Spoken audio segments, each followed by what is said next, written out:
is still Trekland, and we are at last live. Two Trek folks you should know. Today, episode 301 of Trekland Tuesdays live with me, Dr. Trek. Boom, Larry Nemechek. There's the proof. Coming at you from the heart of Trekland through Portal 47 on a Trekland Treks and bringing you clarity, sanity, and the big picture in all things Star Trek. Busy day, a busy week.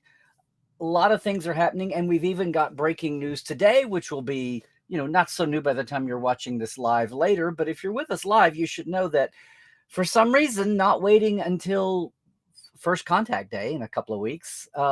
But we now know that season 2 of Strange New Worlds, which is no secret, is going to premiere not until June 15th, 2023. They've also technically said Lower Decks is premiering late summer 2023, which is also the standard window, and then Prodigy this winter. So if you give 10 weeks to late summer, that gets you into September, October, in November sometime. We'll see. No dates on those, but we've got the date, June 15th, for Strange New Worlds season 3. And as you know, once Picard wraps up in this amazing season of a wrap up, it will end technically, and then Discovery has been bumped to next year. It's season 5 will be the last, technically canceled, but it's being ballyhooed at the same time. More of a cutback, and something had to go, so take the oldest show, and I don't know. Why would you cancel in the other ones that have barely had 3 seasons at most? So that's the way that fell. People have been talking about that already for a couple of weeks. That's not news. What's news is we're going to have a month here, over a month of no Trek. What will that feel like? And then will we eventually have 50 weeks a year again? We'll see. The initial prognostication is maybe they cut back the initial out of the gate budget for Discovery Strange New Worlds, Discovery, which was 2017 when they were kind of inventing what Star Trek on streaming and much less what CBS All Access would look like. And some of that initial overhead may not be a thing now, and the world has gotten leaner, meaner, and smarter about how to do these shows live action.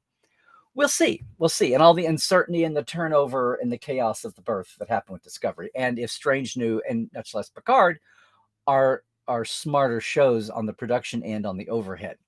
And maybe we'll still have a successor live show to both slots, right? Again, knowing that Section 31 is in the bullpen warming up. It's on the tarmac to take off, to torture all the metaphors, with Starfleet Academy right behind it. So I'm told. And hopefully we can get a Terry Matalas show in that mix at some point by then. We'll see. We'll see what the world holds. But you're going to say that breaking news is cool to know, but it has nothing to do with my topic this week. And by the way, if you are new to us, hi, you wandered in. If you're watching live, thank you and welcome. I'm glad you're here. We do this every Tuesday, usually at least an hour earlier. But if you haven't figured it out by now, we've got an awesome chat community. The TTLers are in the chat. If you're new to us, make sure and say hi and where you're from and how things are. If you're a veteran, you're probably doing the same thing anyway.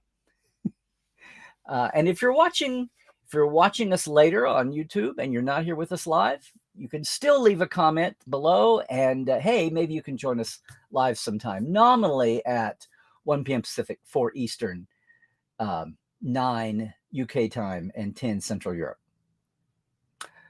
Two folks you should know. There are so many folks in the Trek community, and as we're figuring out, the in front of the camera folks and that huge backstage contingent are multiplying like crazy with all these series. And then we've got Animation World, 2D and 3D, much less live action. And apparently with the end of Picard, which was a stipulation to film in LA from Sir Patrick, once he's not involved, ostensibly we would think all the production's going to go back to Toronto. So boo-hoo, boo-hiss from the LA side of things. It was nice to have Star Trek back where it should be. But that's a huge community of people, and a lot of folks are flying from LA up to Toronto in different fields. A lot of people can sit wherever their home office is. or their group offices and do their work. Looking at you, visual effects, and looking at you, art department especially. It's all over. But the fact is, the bottom line is their sheer numbers are multiplying. There's so many people working in Trek, and we're getting around, starting to now finally, now that the clench is over, some of the Picard folks, some of the earlier Disco folks are turning up, and you're seeing interviews with them. You're seeing them get out there, get their due. We're getting them into Portal 47, even turning up here, hopefully some Tuesday, perhaps, in the future. We've got years and years of creative folks from this era to talk to now. That's kind of what brought up today's topic. The funny thing about Star Trek is we talk about what's on camera and what's behind the camera, but once things are set in motion, there's a ripple effect. And we've got merchandise side of things. We've got the publishing and the merch. We've got the entire event field, right? Whether they're licensed or not, fan cons, fanzines. I mean, there's a whole realm here. The initial incident was Desilu 1964, 65, 66 to NBC, to that AMT model kit celebrating its anniversary last year. Just all kinds of ripple effects from Star Trek that have nothing to do with what's shot on a soundstage. Eventually, it all begins there or in the writer's room. And I was really shook last night. And if you follow my socials, you'll know what I'm talking about, or maybe you have a clue. But I was just a little shook up here. Somebody that one of those ripple effect worlds, which was amazing if you were lucky enough to be part of it in any of its fields. But I'm talking about Star Trek: The Experience, the late great lamented live action franchised ride, retail store, museum, restaurant bar, wonderful little fantasy, a little bubble into Star Trek in our universe of real Star Trek that you could experience yourself, that existed for about 10 years from 1997 to 2008, Labor Day 2008. Was about a year behind getting off the ground, was years in the making. Lots of folks. We just had Gary Goddard as a guest on the Trek Files late last season, talking about some new storyboards of an early version of if you were lucky enough to be there, count yourself blessed. If you just missed it or had a chance and you've been mourning it ever since, I feel for you. And if none of what I'm saying right now makes any sense at all, there's places you can go research. It deserves a documentary, much less a coffee table book. Good old The Experience was something. And it set this, all the hullabaloo now about the Star Wars live experience down at Disneyland and all that. Once again, Star Trek was ahead of the curve here. An adventure ride, an experience ride on top of a museum, on top of and in the destination center of Las Vegas. And what struck me as someone who was on the beginning end, there's a world of the planning that Gary Goddard would represent, and everybody who worked at Landmark and all the studio people, accessories from Herman Zimmerman and the Akutas on down to me and my type, everybody working on various capacities. That's one world, but then that was all geared on opening it up. And then once it was open, it had a life of its own, and everybody who had planned to set it up, with one exception, the update in 2003 with the Borg ride edition, the Borg encounter, that was another bubble of activity. But aside from that, the makers were hands off and dearly departed, and the doers kept it alive day to day for 8 years. And if you're a fan who went there, you didn't know who made it.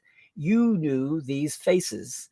You knew the walking characters. You knew the characters in both rides for all the live action events. And then, yes, it did close down. And as much as I was around at the beginning and then visited over the years, it wasn't until it was closing that I really dawned on me what an impact those people had.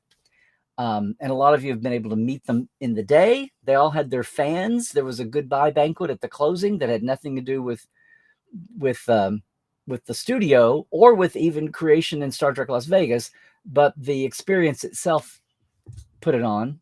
It was a very emotional closing moment. And in the middle of all that, all the personalities that came and went, and my dear friend April Hebert, who was the first actor hired, played several roles and was the last one off the time station. They even had to retcon a whole history for the thing to explain a Star Trek experience in the middle of Las Vegas in name the current year. And even that was retconned in the best Star Trek tradition by the people who were there left to do it every day. Wasn't part of what was given them. It wasn't built and it wasn't handed them in a manual. They created that. And one of the creators at the time, and even more so since then, was a guy named Vernon Wilmer that I got to know.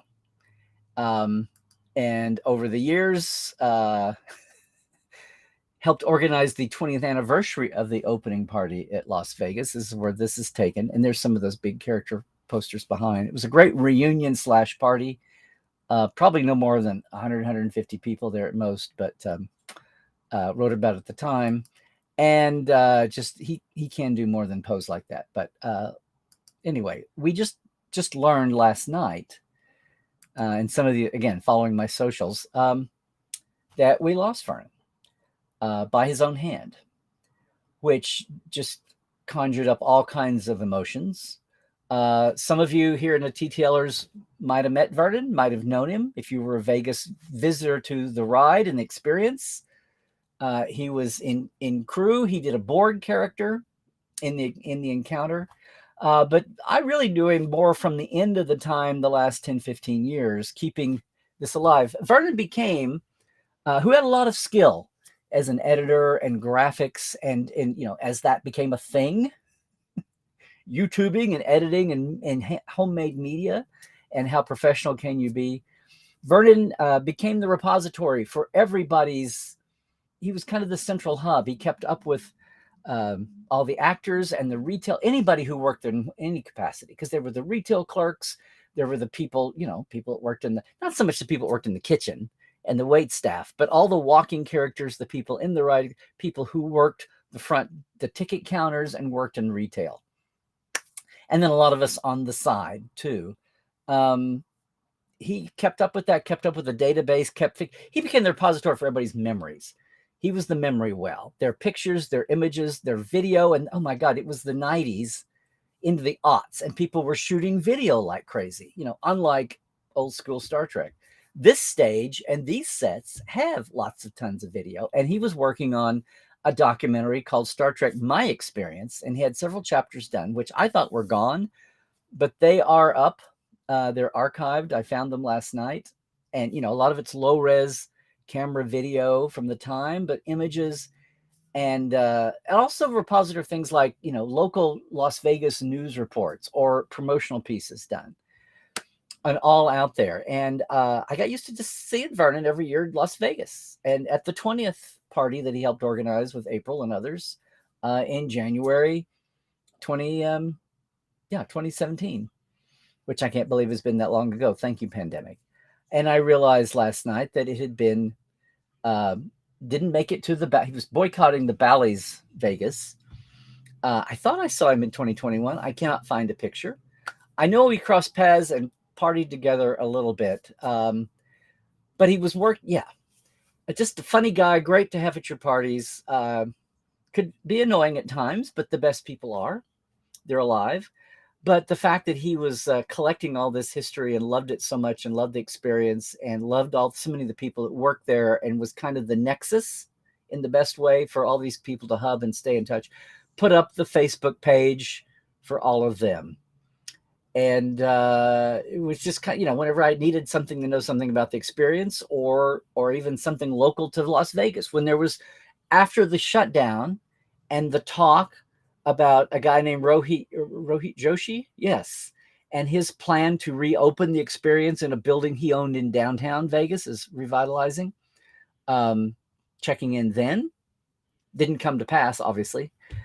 But then on top of everything else in an insanely busy week, I get the news last night that Vernon's no longer with us, and I did not know that he was in that kind of pain.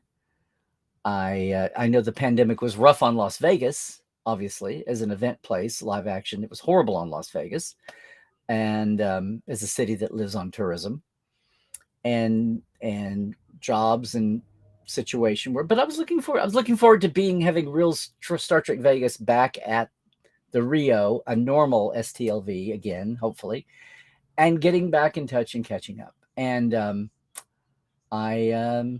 so Kirsten Sapansky, who wrote this on his own site and posted it, it's a closed page.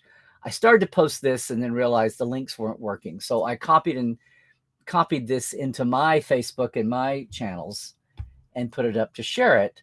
Because if you were at the experience, especially the later years or the years since, and enjoyed everything about it, and you're missing it, well, one of the people that was helping keep it alive, if not the number one person to help keep the memory of the experience alive and its archive of people and memories and moments and video and image, was Vernon.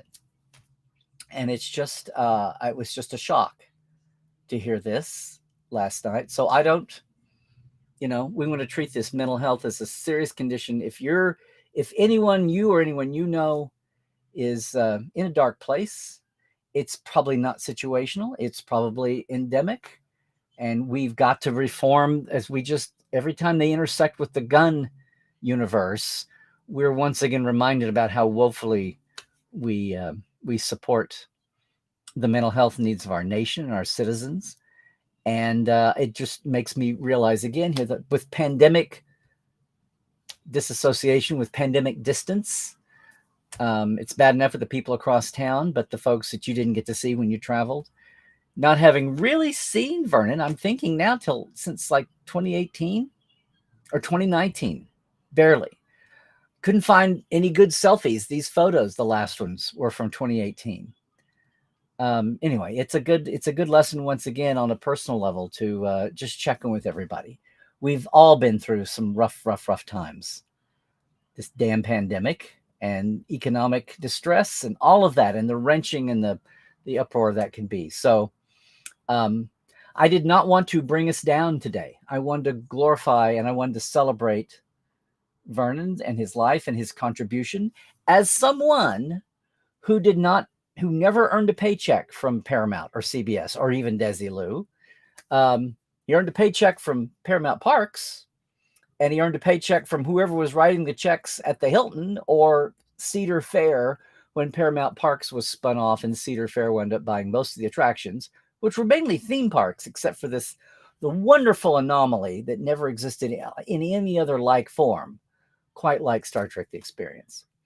So very much a professional, very much a funny guy, very much a talented guy. He would create videos. He would create Star Trek videos and enter them in Star Trek video contests. I think one or two of the ones that Creation would sponsor during Trek Vegas, over the years, he would enter and place, if not win.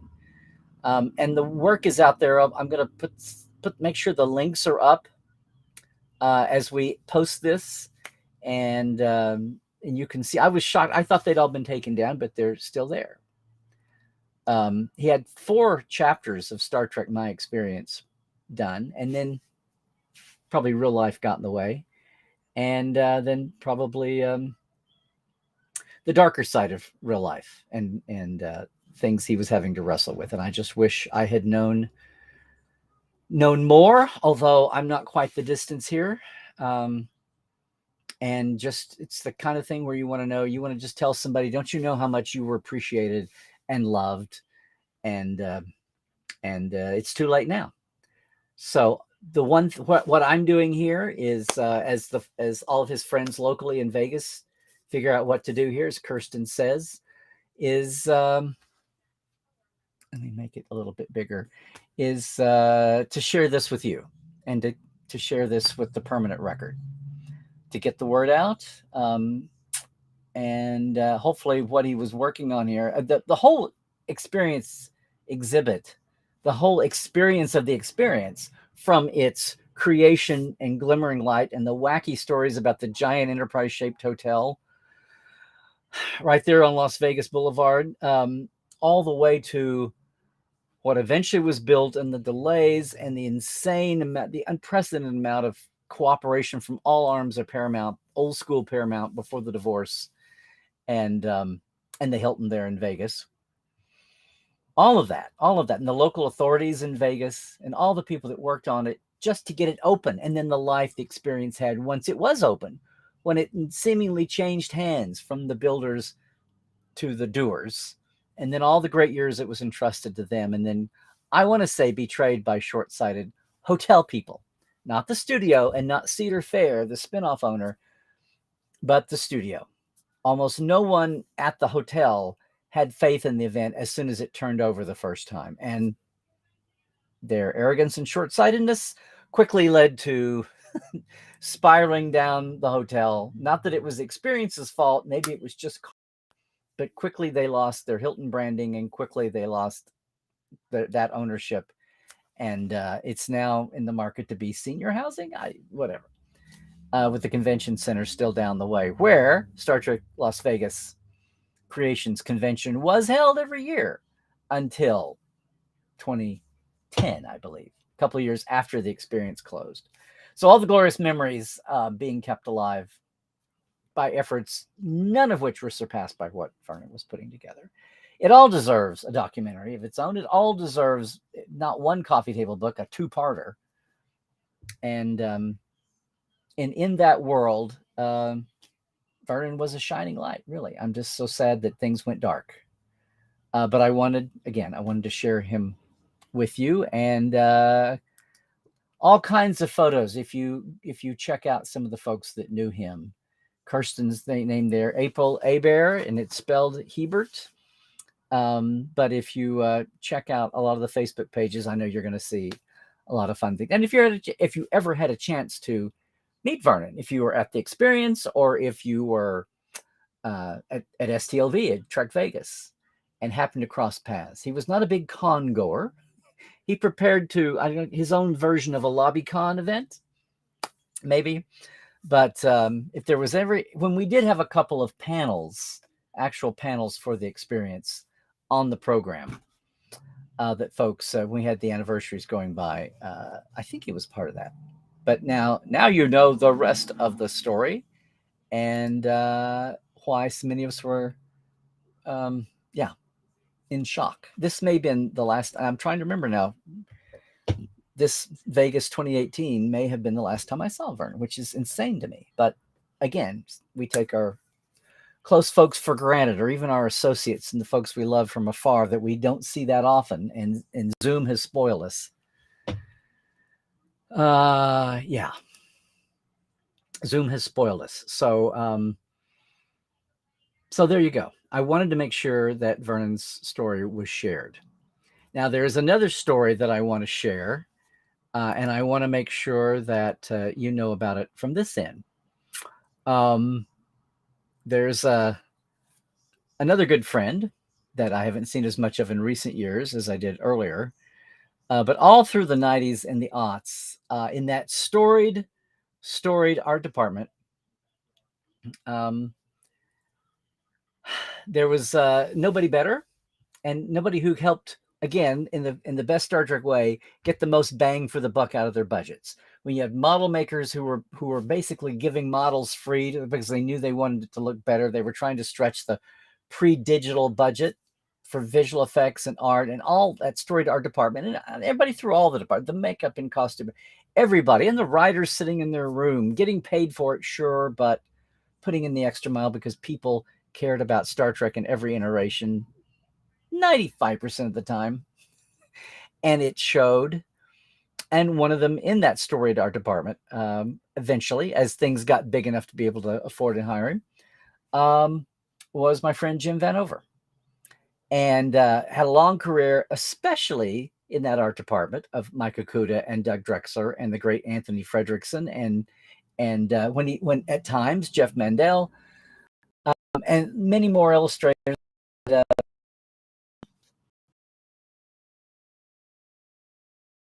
Sets and putting sets together over if I start naming names, I'll leave folks out.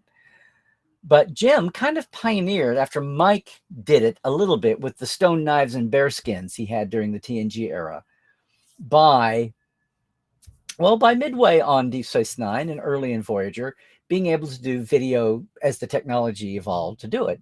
Jim basically handled all the moving Okudograms and other things as well.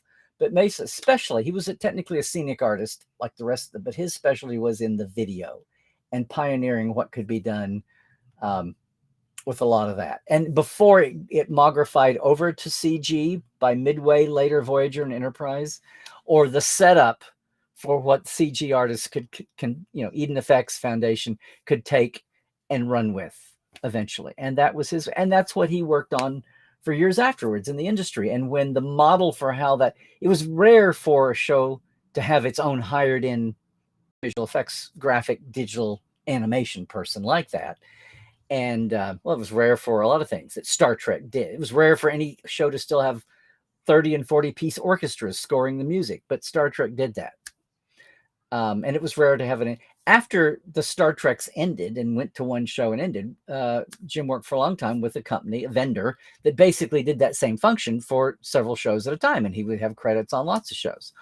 Or in the day, not have a credit maybe, especially when he was working in the, unlike today, when everybody and their dog catchers, walkers, milkmans, grannies, house sitter, when everybody, and that's good on that to happen. But it's so unfortunate that so many folks back over the years, like Janet, don't have their name on every episode, and it's misleading. And that's one of the things that we should all be doing, is trying to make sure that you cannot just go by IMDb's if people are looking at screen credits, because lots of people got paychecks and jobs and creatively added to the show you enjoy. And we're always trying to bulk up the screen credits. Well, that's the way Jim was at times. He would be in a rotation for who got the scenic artist credit over the years. Well, here's the thing. Jim's been working great. He's got two wonderful sons who are working in the industry. Is Jim Vanover Jr. is an up-and-coming actor. He's had a rough year. A lot of you are well aware of how our beloved Doug, that was just with us last week, lost his wife of long years, Dorothy Duder of the Duderstadt Honoration class. Jim also lost his wife last year, Nikki. Rough year. And unlike Doug, grieving and mourning and taking the support of friends, not quite as publicly, not nearly as publicly as Doug. Not at all a recluse, but it was that kind of a year. Well, what's been really tough now is just in the last few weeks, Jim has had a diagnosis of tumor and has gone through surgery and is getting treatment, brain tumor, lesions and things. And I just want to share this with a GoFundMe.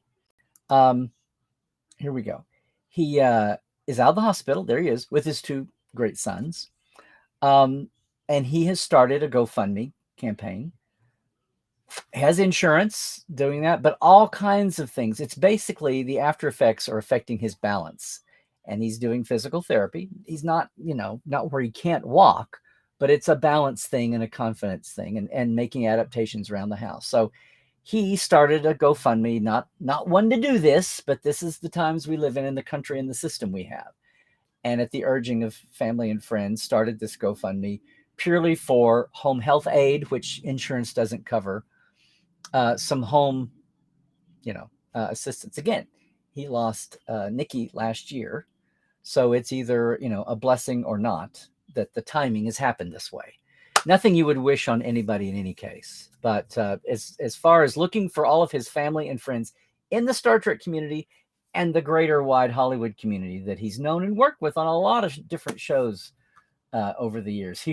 After Enterprise went down, he worked on that 1 year season of show that Brannon had called Threshold, that Brent Spiner was on, and actually used a few people hanging around Paramount the year after Enterprise went away. But so many, you could go to his IMDb and check out all the series he's worked on in the 15 plus years since, and still has plenty more good years to go. But he's doing this for the things insurance doesn't cover as he recovers at home. So I wanted to let you all know about Jim. I've invited him. I was inviting him onto Portal for a while. He shared with clubs and locals. I used to love doing that in Enterprise days and the first couple of years out. Then he got really, really busy, not so much leaning into his Trek work.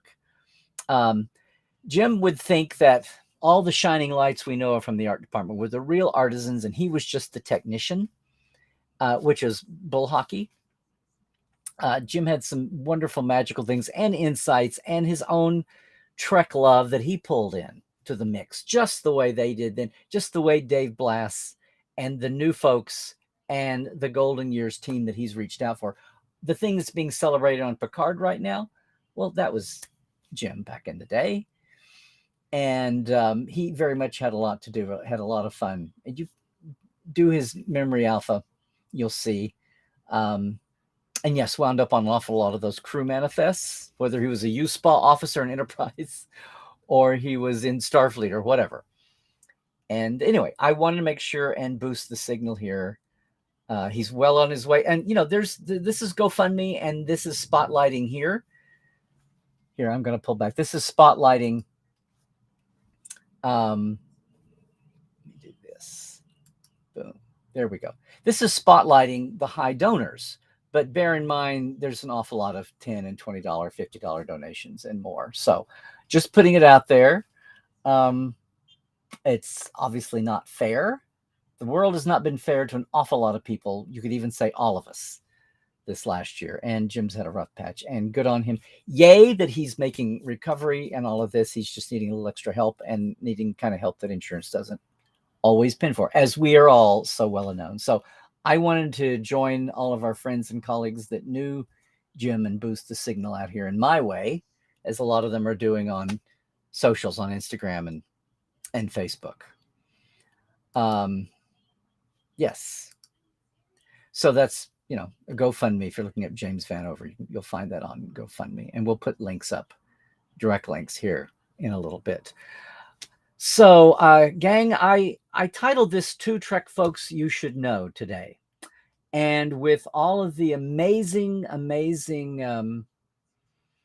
work, as in love with, 99% of the world seems to be the way this season of Picard is unfolding.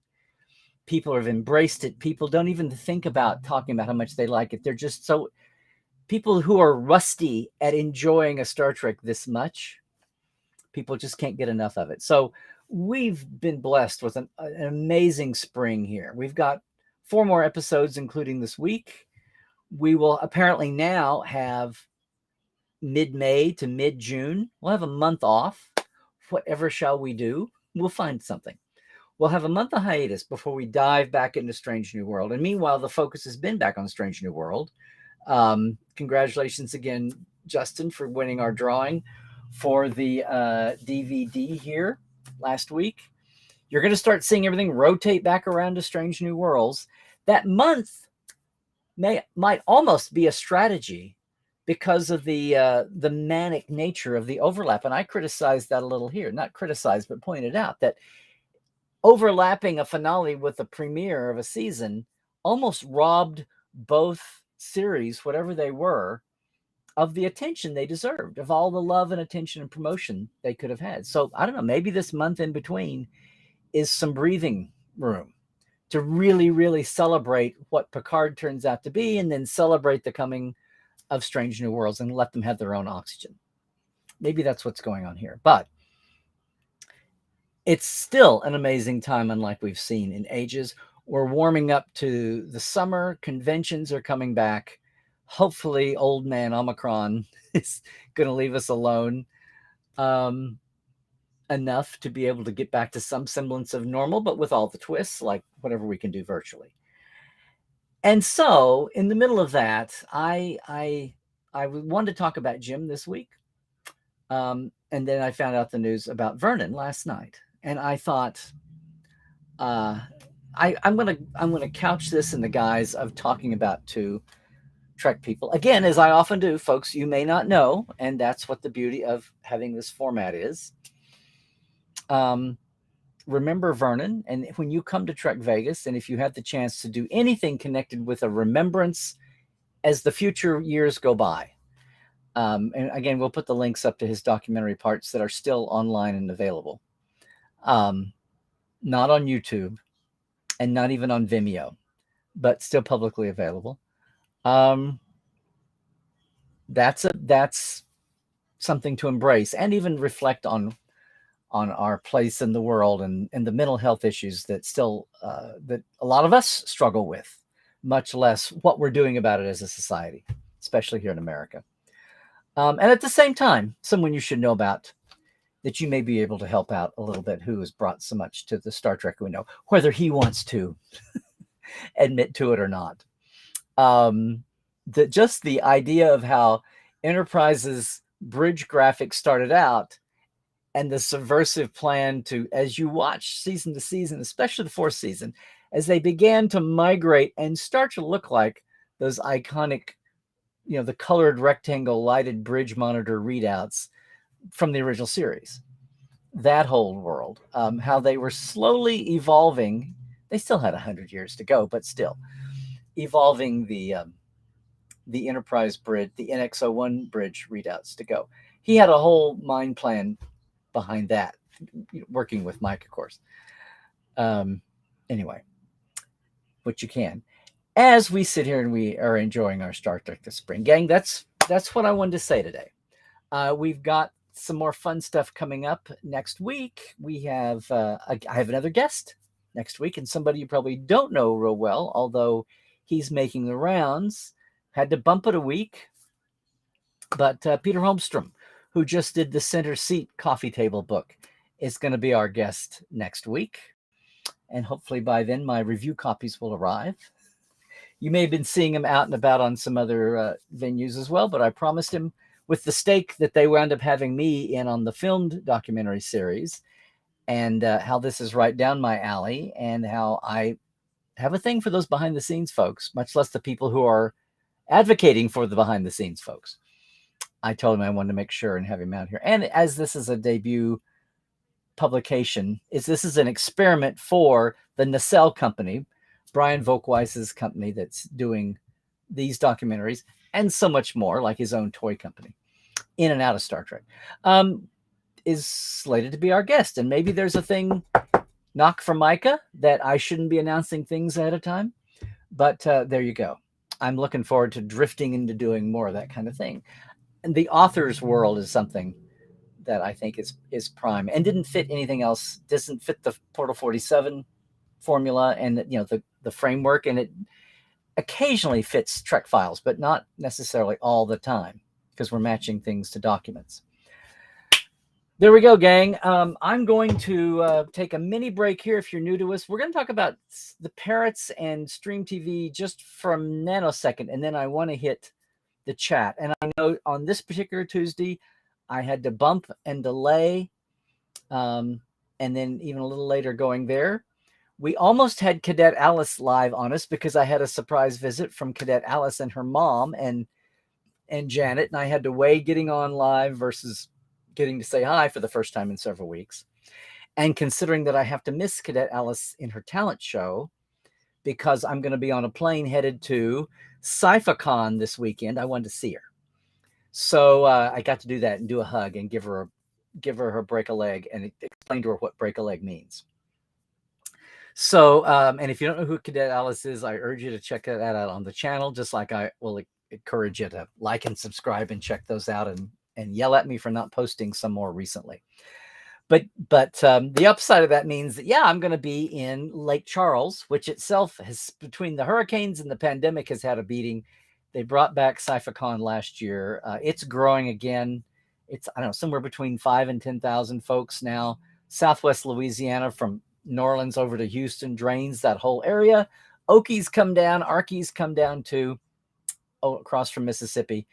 It's a big regional draw con, and I'm so thrilled to be back because I was there in some of the baby step years, and that's this weekend. So if you're in that part of the country, hey, come on down and see us. They've got guests from all over, including Terry Farrell, and I've not shared a weekend with her that small a focus before, so I'm looking forward to that. So that's coming up. So let's take a break here. If you are with us live, hang on. I'm going to be right back. We'll dive into the chat for everybody who is still here, including all you Europeans who are up really late now. But I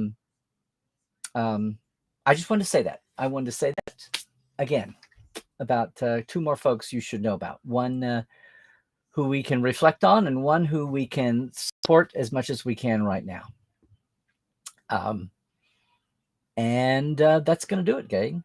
If you are watching us later, by the way, again, love to have you here live some Tuesday. If you can, join us. And in any case, whenever you're watching, make sure and like and subscribe and leave a comment. Jump in. And if you are with us live, you'll be around in just a second. But for the folks leaving us now, I'll say, stay healthy, do all the things. Just every day doesn't go by, but I find out someone else doesn't have COVID still, isn't catching. It's out there. Probably not going to be their ending, probably be an annoyance, but it's out there. It's out there. We may, whatever our new normal settles into, we'll maybe adjusting some of what we do, but it's all for the good. We did it 100 years ago.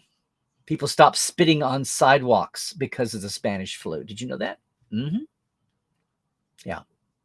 Most of all, I think even bigger is, I say stay woke. I mean, check the sources. I mean, be open to the history, to the facts that no one ever bothered to tell you before, as opposed to all the facts that seem too insane to believe because they are.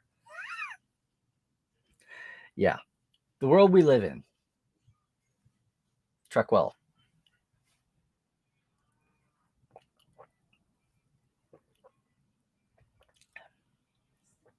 All right, stay with me, because I'm gonna depart me just a little bit here. I'm gonna depart me. Let me check something here real quick. Real quick.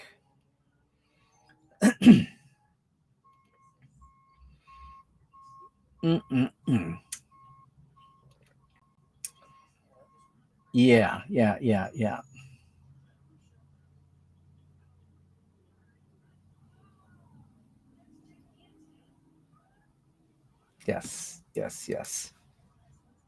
Just getting an update here. Thank you, John Connor. About Jim. He is still having chemo. He'll be in the hospital, back and forth, home and hospital. But the GoFundMe is for home health care, for modifications to the home, getting what physical he needs to do, some balance issues, and while those things heal. Just to let you know.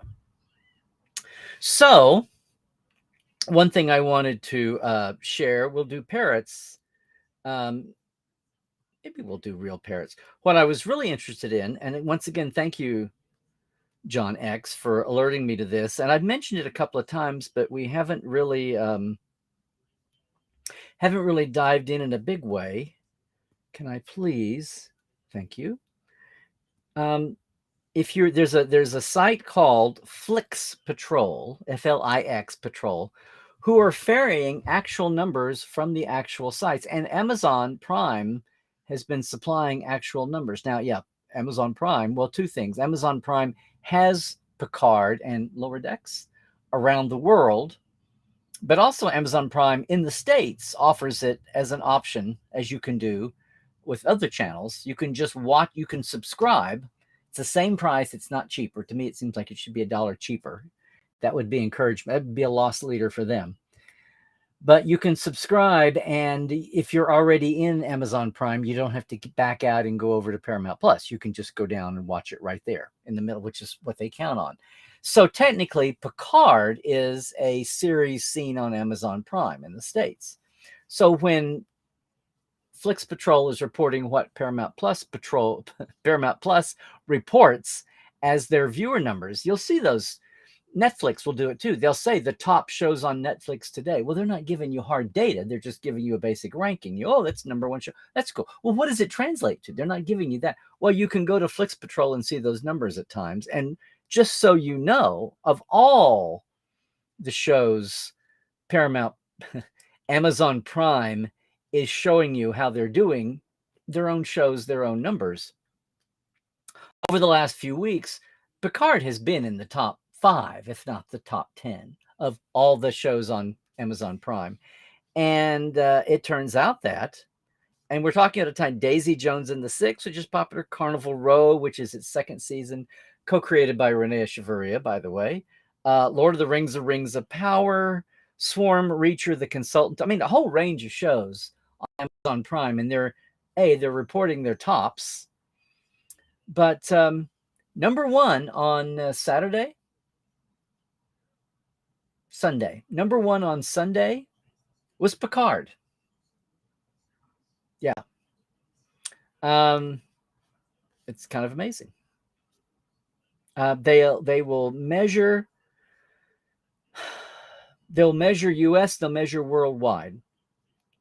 But for yes, on the 26th, Picard actually was down 2%. It was actually higher the day before. In 92 countries, aggregate total, Star Trek Picard was the most popular number one show via Amazon Prime across the global, which is 92 countries in its case. And that's actually, as I look at this, Daisy Jones and the Six was only in 84 countries. So maybe it has an inflation factor from just more countries, but then again, it's in more countries. They wanted it. They thought it would be viable. So, okay. There you go.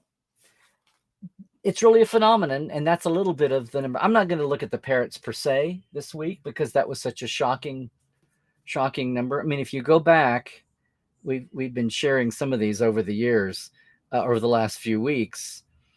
On the day before, Picard was number 2, but it had a higher pointage race. Yeah, on March 25th, it was number 2. On the 24th, I mean, this varies day by day, it was 6th. So, it was 6th and 5th, U.S. and worldwide. So believe it. And if nothing else, somewhere between the model and the reality of evolving streaming catching up, and I think that was what was doing it. Very rarely will we see streaming series go beyond 3 years. Now, 3 years is what Patrick wanted to do, and I think a lot of that was bound up with comfort zone and age and all of that, and trying to predict 3 and 4 years ago, and then seeing a pandemic looming. But 3 years is kind of, we hear about that all the time, the Netflix shows. And if you get a 4th show, now you're into the, used to be on the old remember you would hear this. You would get a 5-year, 6-year contract, and then once you get into 6 and 7 years, the actors are really starting to collect. Even on the sitcoms, when you get into, say, Friends, right, or Seinfeld, when you got into those extra, or Big Bang, when you got into those extra bonus years is when the actors started demanding and getting huge amounts, because by then, if it's gone that long, they're not only making tons from the live commercials, but they're syndicating it by then, and there's a pie to be shared. And that's that model. And now it's like if a streaming show goes 4 years, they're doing big things, which is why, Game of Thrones was big stuff. And even the syndicated cable, the Walking Dead franchise. So when you hit that kind of pay dirt is when you're cashing in. And so on that moniker, starting in one world and ending up at another, Discovery in the evolved state going 5 seasons still is something. So you can say they were canceled, or you could say that the world caught up and wrenched around. If you look at it that way, that's what you could say about both the original series and Enterprise. The real world, they were crippled by the system in place at the time, because eventually, very quickly, the real world said, why did we let that go? Look at the demographic. Look at Enterprise being the number 1 TiVo'd show back in the day, and nobody caring about that statistic until 5 years later. Why did we let that go? Same thing with basic age demos and the original series. Yeah. Explains a lot. Going forward, we'll see if Strange gets a 4th season. That will tell us something, or any of the future shows. Animation is a different animal. It probably we need to get up on that. I need to get up on that. Get the economics of the animation world, and much less the specifics. Even as we sit here and say Prodigy is more expensive than Lower Decks, I guess that's one more D, 3D versus 2D. We'll see. That's all in the future. But that's there's a reality check on just what the hell this Picard thing is doing this year. And a reality check for me would be to finally shut up and see what everybody is all about in the chat. Everybody who's still with us, especially across the pond. We will see what's happening.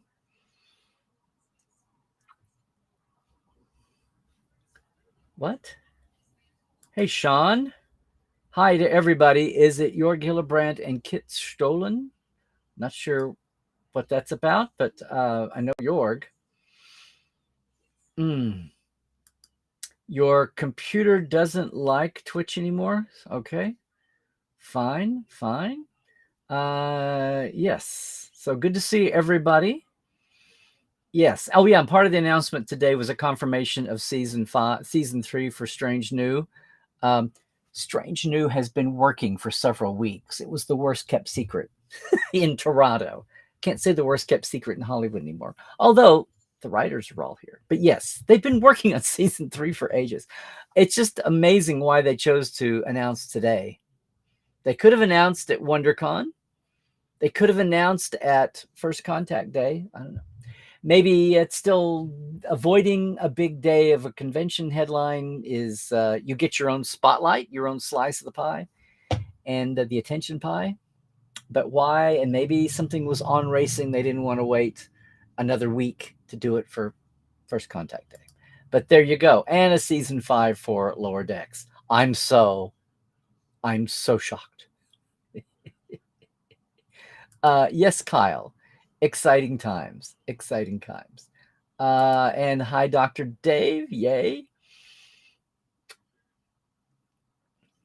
Well, here's where you do economics. Yes. And I'm dare saying that they're spending $8 million episode on the other live actions. Even as the great Dave Blass advised me that Picard was 4 to 5 times more expensive than, say, Strange New Worlds of the newer shows. I've got you all trained so well. Thank you, Christoph, for watching the trades and seeing what's going on. The chief programming officer of Paramount Plus is exiting. What does this mean? We'll keep watching and seeing what the status of go. Although we had recent word from Alex Kurtzman that things are being evolving, and Section 31 followed by we need to talk about that, circle back around, followed by the Academy show.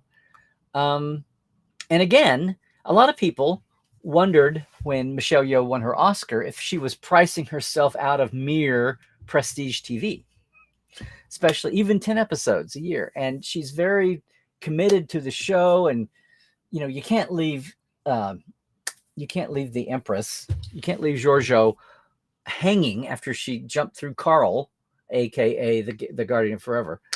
Where she wound up and what time period she wound up, much less where, is kind of up in the air. And that's all presumed to be the launch. That'll be the pilot incident with a little recapping for the Section 31 show. I've been told that her availability window, forget money, she's already booked up before the Oscar announcement. She was already booked up for the next 2 or 3 years.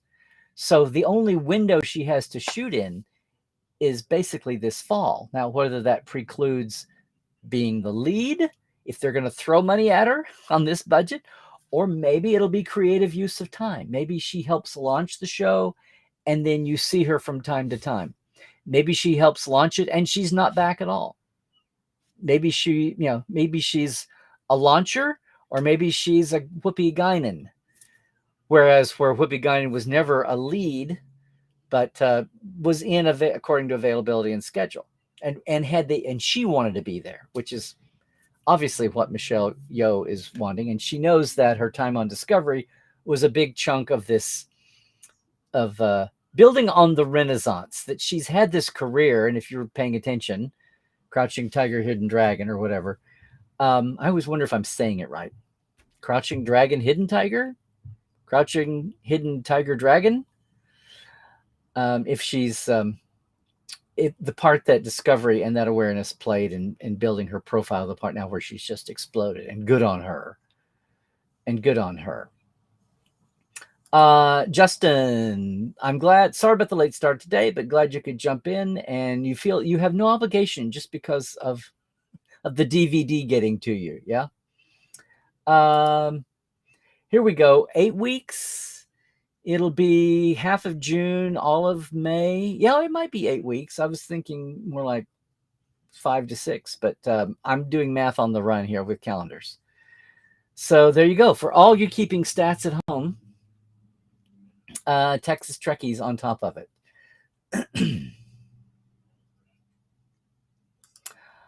There you go. Are they building any sets that are movable to Toronto? Well, here's the thing, Christoph. What would you? Well, I guess the standard Starship sets. If a lot of those corridors and Starship bridge pieces are movable, that's a good Dave Blast question. I bet that may have been a marching order, and that may be worth one huge. I know at the time when Brian departed Discovery, Brian was the initial reason to shoot in Toronto. He pushed that, and when he left, I've heard that they momentarily considered moving everything back to LA, but they computed the costs and decided that it would, if they did, it would just be cheaper to build sets brand new off the blueprints again than it would be to tear everything down, bring it in, and truck it from Toronto all the way to LA and then build it back up again new. So they stayed in Toronto. This is a one-time thing, and if it's not the sets, but they pick pieces and they just send 1 or 2 trucks and they have them in storage to use and pull, maybe that would be something interesting to see. And I'm sure if there's this interesting story to tell for some future documentary clip or Blu-ray feature, I'm sure we'll hear all about it because that's where the world is now. Hey, May, good to hear from you. I owe you something too, I believe. Hey, Nathaniel, putting everything in Toronto means fewer location shooting options. There would be no Chateau Picard vineyard. Unless it's a big deal and they come back. But, if it's not the Picard, if Patrick is not actively filming anything, and if for some reason there is an early 24th century, 25th century series and they want a brief guest star from Patrick, then they can send a crew out and just go shoot and film. Or they can recreate his study or something. Or they can VA it. AV, VA, VR. The big wall, the 3D dimensional CGI wall. Yeah. Or AR, not to be confused with the Arkansas wall. Mm-hmm. Yeah, support a second or third camera, as we're all now experts. Hugs to Kirsten. Yeah, Melanie. Yeah. It fell to him to put the word out and write that last night.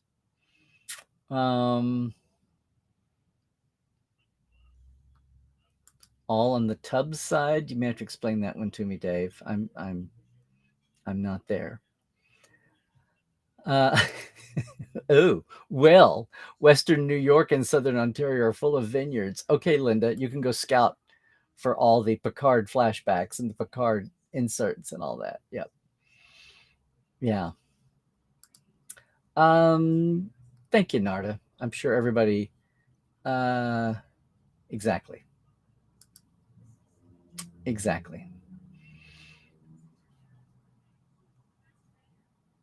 Mm-hmm.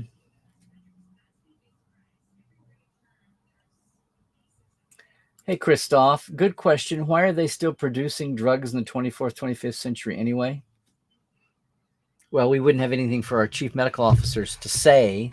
They'd lose their own unique brand of technobabble. 2 cc's isoprovolene stat. Okay. Mm-hmm. Appreciate that, Christian. I mean, I'm the family and the friends are all his, in the Vegas circle, many of which come from the experience years. That was 10 years. Now, he was only there about the time of the Borg encounter, but that's still 03, 04, 05. That was like the last half of the run. Yes. VR walls really can't compete with the sun for warmth. There we go. Well, Dominic, whatever it was at the moment, I appreciate it.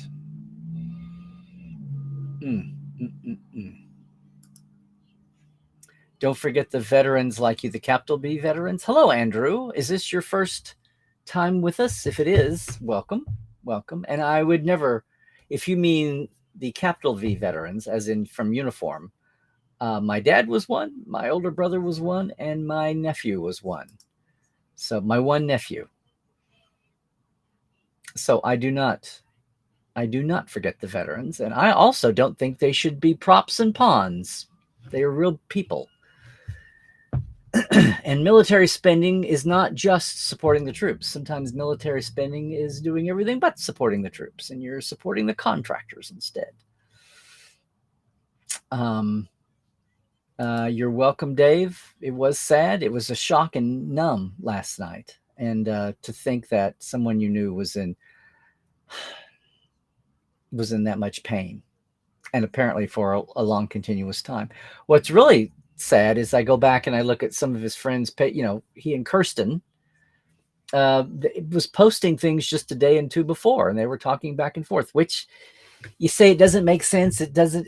That's crazy. Yes, we're talking mental illness. There is nothing rational about irrationality. That's why we have the word. And that sounds simplistic and trite, but you have to step back and look at the reality of it. People that say, this makes no sense. It makes no sense. So, anything. Somebody who takes off on a shooting spree and people say it's senseless. Yes, it is senseless. There is no sense to it. No rational person would do that. We're human beings. We're conditioned to survival. Something has gone off the peg, whether it's to yourself or it's externally. We're all interested in survival, and self-preservation is our kind of our genetic coding, or else we wouldn't have evolved to be beings that care about ourselves if it didn't. It's kind of a self-defeating evolutionary trait, don't you think? Oh.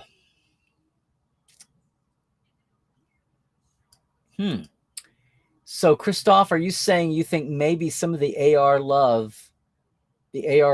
love is akin to the over-the-top CG, like watching car crashes and airplane stunts that could never, ever, ever happen in real life over and over and over again? When you knew, well, we can't stage it for real, but we'll, even with help, but we can do it in CG. And it got too much over the top. And they started pulling back on the CG. And even going back to some manual stunts. Elaborate, show-stopping, historic, but still organically man-made, not just CGI insanity. Yeah. Dave, you're welcome. I hope it's hard to talk about, but you want somebody to have the attention on all sides of the equation. Yeah.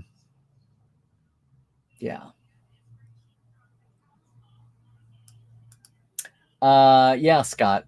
Yes. You saw him there in uniform. He was an officer, a gentleman. No, he was never a gentleman. No. An officer, and he loved that Borg character. And then when he got to but he was always in the scripted show. And then he did get to play a Borg as a walking character, I think, out front and interact at times. I know there was more than one Borg, or there was at least another Borg. So, but again, I really knew Vernon more at the closing onward and in all the preservational years. And then you would learn the history by seeing what he was documenting and collecting and sharing. He was trying to do a database on every employee that ever worked there. And then eventually he expanded that to contributors. So if you contributed like me, he had a database of things for that too.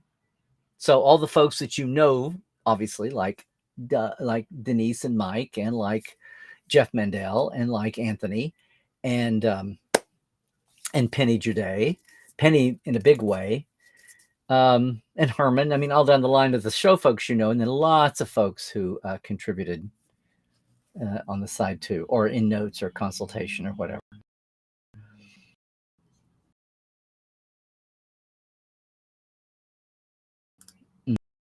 Yeah. Oh, no. All right. Well, yeah, honestly, Mona, what I'm talking about is I don't think I saw him in 2019 or 2022. and maybe even 2021. 2021 was the year of the heavily masked half capacity STLV. And then 2022 was the year of the Bally's fake STLV. And that's why, and yes, 2 years for COVID. But even in, and I know I saw him in 2019, but I don't have a photo of it. And that's what I'm second guessing now. I don't have photo proof, as if I need photo proof. I don't have photo record of seeing Vernon since 2018, and that's what I mean. But obviously, yeah, the pandemic. It may have. I had a warning here, so we'll see what happens. Okay, we'll just do that. Hey, Wade, I'm glad you could wade in on this. Yeah. Thank you, Scott, for posting that. There we go. Very true, Mona. Welcome to America. Welcome to America. Yes. And very true, Dave. Just the costs mount up. Well, thank you, Dominic, for saying this. Through this tragedy, there's also much gratitude to the Trek community for being the future we want to see, facing this head on and sharing and talking about it. Not denying or hiding, but talking, being empathetic and offering support for our friends. And as April was telling me last night, and I don't think she'd mind, being angry at Vernon and saying, you lunkhead, don't you know how many people cared about you just in the small circle? And once people hear this, once once maybe you go and enjoy his unfinished documentary chapters. I mean, literally there's 3 and 4 hours in those 4 chapters at least. And I didn't check to see if he'd done a 5th. I was just glad they're online, and I hope they stay up. I thought he had started them and then took them down because some of the early 90s, phone video is not the best. When there would be something, backstage or on screen, a Christmas party or something. And maybe he thought they needed to be up-resed or something and they wouldn't stand scrutiny, but it's all precious. We all understand that we weren't 4K'ing anything in 1995 off our cell phones, much less our little handy cams. But thank you, Dominic, for that insight. That's what I was trying to get to. And very good, May. So yeah, I'm totally happy to. Is that a Voyager album? Uh-oh. Are you talking about here or in one of the photos that I had? Not sure. Sensation. You'll have to help me out a little bit. But nice to have you with us, coming over from Twitch. Well, Melanie, that's fine. I'm just spreading the word. Everybody is up to their own, obviously.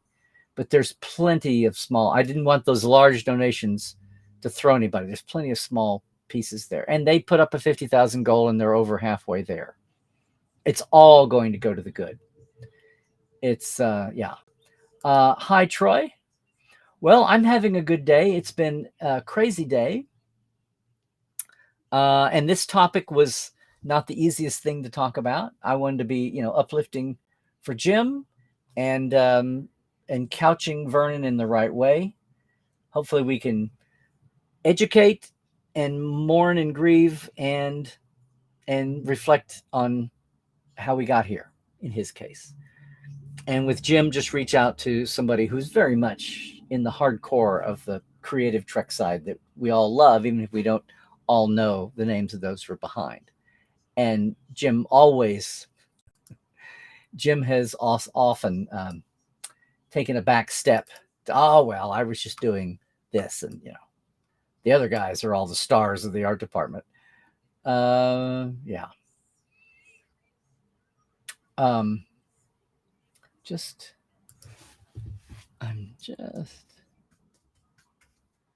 wishing that I could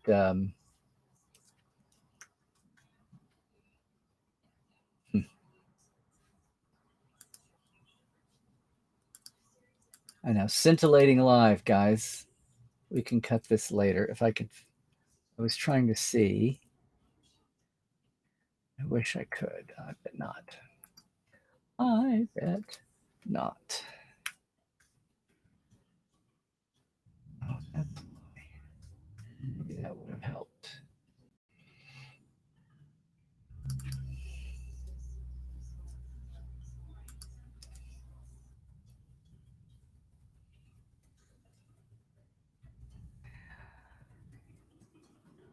Okay, I'm not going to worry about it. I may post something else with this posting when we get to it. But anyway, Troy, thank you. Thank you for what happened to. Here we go. There we are. Thank you, Troy. What I was going to say was on top of this show today and seeing Cadet Alice for just 5-10 minutes, I got elected as president of the Will Rogers Ranch Foundation board today. Nothing to do with Star Trek. May steal some more time. I knew it was coming. As somebody said, I was voluntold.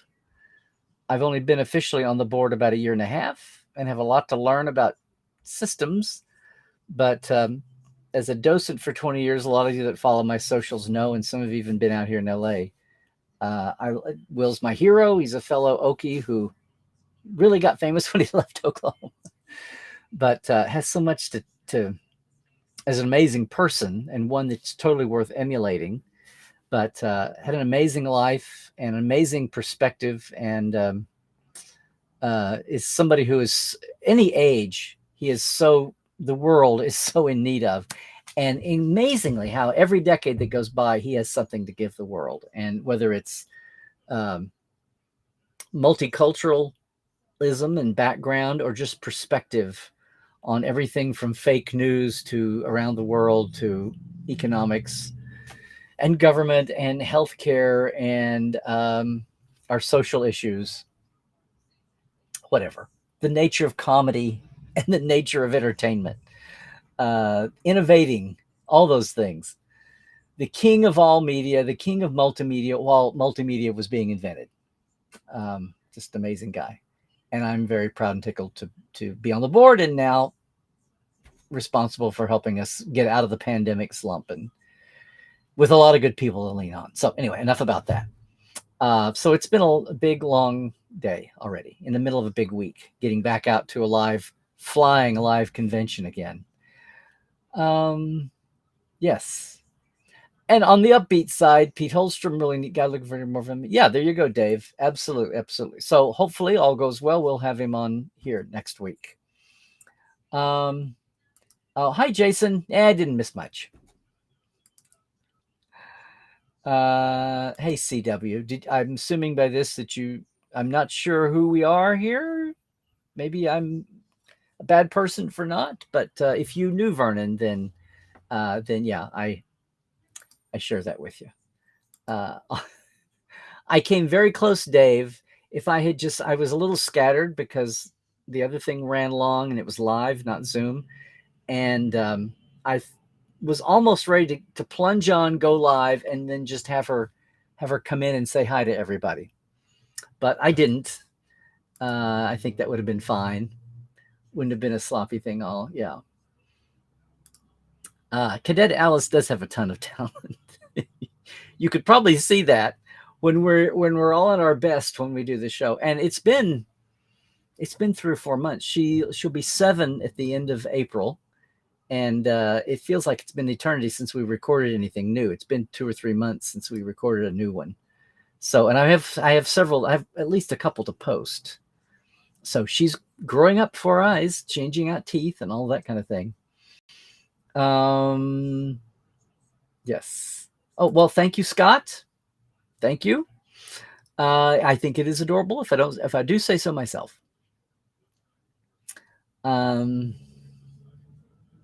Some weekend. Yeah. Be careful what you wish for. Sorry, guys, I have to.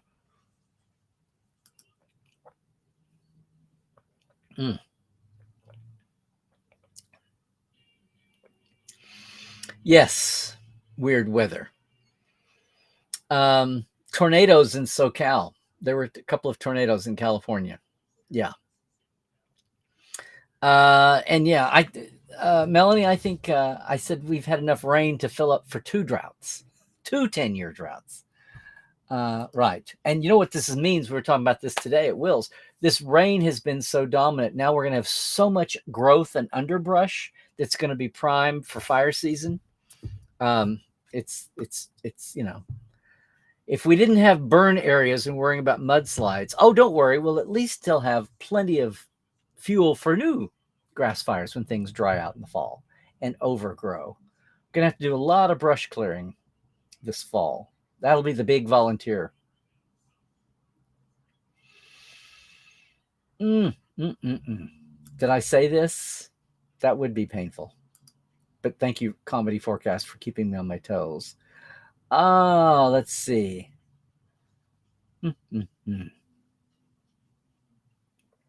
Thank you for being my parrot needle, Christoph, in all things. By the way, 47ers, Portal 47 folks, tomorrow night, I haven't got the email out, but I will today. Tomorrow night is guest night. We have Sandy Fries, who was on the first season writing team for Next Generation, wrote Coming of Age, has a very interesting, peculiar little place in the pre-TNG situation at Paramount going into TNG. And very much remembers Leonard Maizlish and the original writing crazy. And wrote scripts on longhand on yellow legal pads. He was Ira, only he didn't have a typist come along later and type it. Well, they did, but it wasn't somebody. Anyway, that's our guest tomorrow night. It did come through, and then I'm so proud because next month at the end, and I'll tell the portals here now, the portales. Dave Blass is going to come update us for season 3 of Picard. There'll be plenty to do. By that time, the season will have run. We won't have to worry about any censoring of late shows. So by the end of April, Dave's going to come back and hoot us up. And if you want to get into Portal 47, be my guest. Portal47.net. There we go. Hey, Johnny. Enjoying the show. Have you heard anything about First Contact Day 2023? Any panels, other announcements? I haven't specifically. I'm just assuming that they won't let that fly by unless somehow, what is it? It's not, I always say,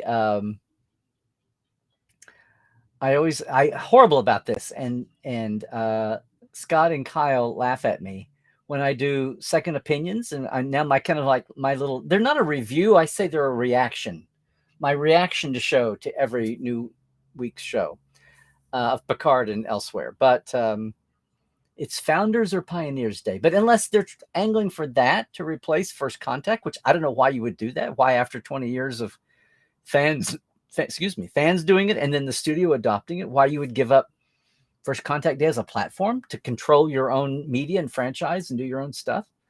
And you're the one specifically situated to be able to do that. No convention or cruise is going to do that, or the franchise is competing for your slot in the limelight.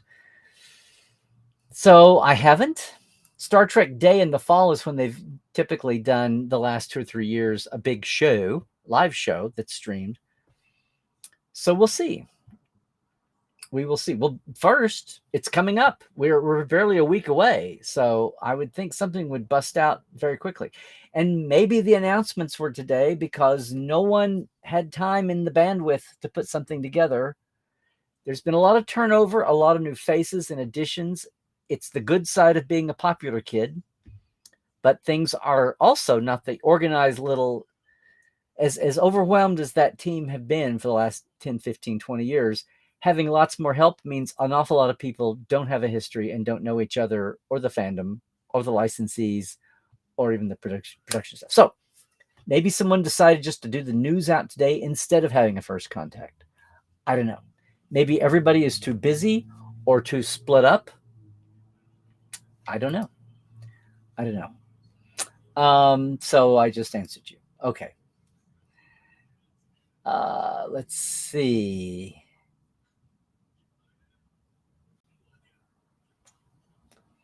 Yeah, Christoph, maybe. Or like I said, maybe today was the equivalent of First Contact Day's announcements, and there will be nothing major I'm sure there'll be social media squares, but maybe there'll be nothing actually produced as an event, virtual or otherwise.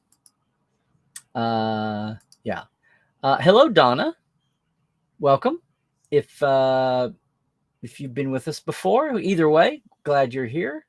Lurk all you want or pop off whenever you want to. May actually has a question. Will I be volunteering at Will Rogers on Sunday, April 9th, the day after Yuri's night? Because I'll be at Yuri's night. I'm a guest. I didn't announce that either. Shame on me. I've got to start doing that.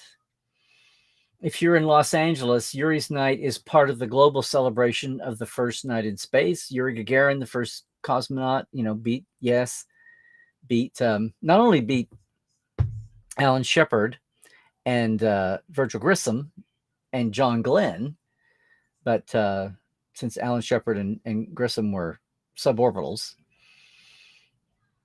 but using that as a marker to celebrate space in the future and everything going that direction in several locations around the globe. And LA's will once again be down at the California Science Center, where the Endeavour shuttle is parked. I'm looking to tell you, will I be at? I will. May, I will.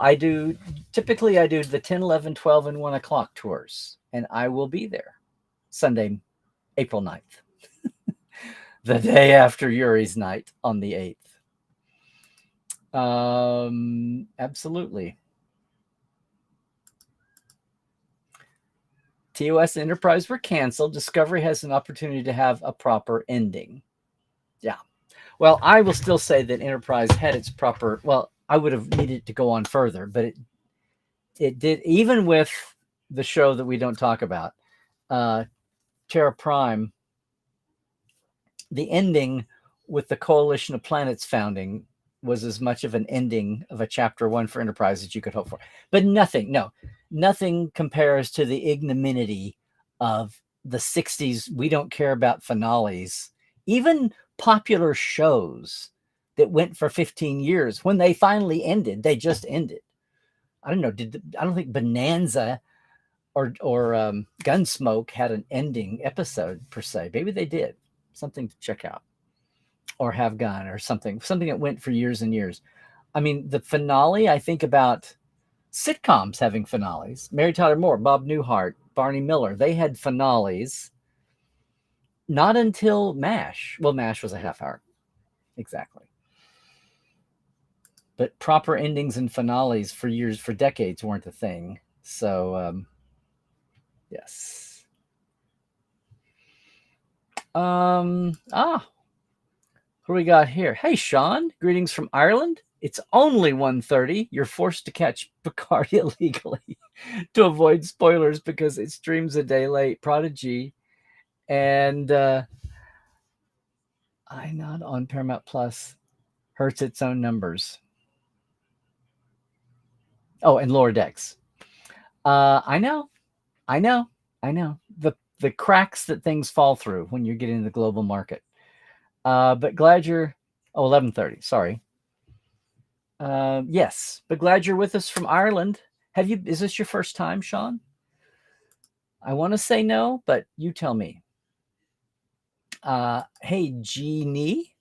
Okay. Hello from Germany. I love all the YouTubers that are here. This is awesome. Hi. There you go. Make your connections. Sean, you're going to weigh in for a while. Okay. Section 31 has gone on too long. Oh, come on. Damn it, Sean. Tell us what you really think. Well, the Section 31, what do you mean? They've never aired an episode yet. No, Section 31 has had at least 2 generations of writers working on it. And I dare say it's probably adapted over time to Michelle Yeoh's situation. So we will just see. We will just see. I don't know about too long. It feels like it because it's been this is why you don't tell the world about your project until you're ready to launch it. But now we live in the social media age when everybody talks about something, even to the point where it's about to die and I need to help me save it. In the old days, nobody would ever put something out until it was knock for Micah, ready to launch. You never talked about process because nobody ever wanted to be perceived as being weak or wavering or unsteady. That's the meat of social media today. Hello, it's me. I'm weak and unsteady. Can you help? So half the world would say that's much better mental health. The other half would say that's bad business.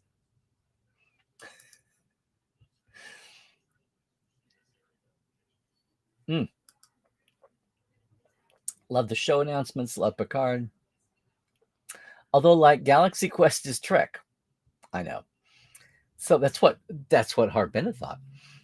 So you feel is the Orville, and when will we get season 4 announcement on that? I know. Who were we just talking about that with? Was it? May have been Doug last week. I keep seeing more people hopeful that a season 4 is going to happen and will be announced soon. Which you feel like if it was really that dicey, people wouldn't want to be out on the record predicting it, unless they were all in and had nothing to lose with it. We'll take whatever we can get of Michelle Yeoh. That's true, Linda. My God, everybody wants a piece of her now. Okay, Scott, I see your slight creased brow here. Anyone else feeling a little worried that people are so gushy about Terry Track that fans will lose interest in Strange New Worlds and Lower Decks going forward simply because Terry is attached to them? No. I'll see what the rest of chat thinks. What I think the worry about the gushiness about Terry is that the powers that be, knowing that there are 2 shows first, they don't want an angry mob storming the gates saying, okay, if you're gonna do these 2 shows, let him run one of them. Well, that doesn't help because he's not developing these other 2 shows. And he wouldn't want to. He would want to start fresh with something. He wouldn't want to walk in unless the world was so desperate. But he's earned that. If 12 Monkeys wasn't enough, he has now come in midstream. Remember, he didn't help create Picard. He came in midstream. He's the Michael Piller of Picard here, coming in midstream and making it better. If you want to, ooh, did I just say that? Terry is the Michael Piller of Picard? Okay. I can live with it. Yeah. Okay. Scott, we have to mark this one. That's my fear, though. I fear that there'll be some kind of pushback against the LA people from the Toronto, New York hub. Like, okay, a little bit the way NBC secretly suspected Gene was ginning up the mail campaign all along. Spoilers, he was. He was secretly paying the Trimbles, at least reimbursing postage and all of that.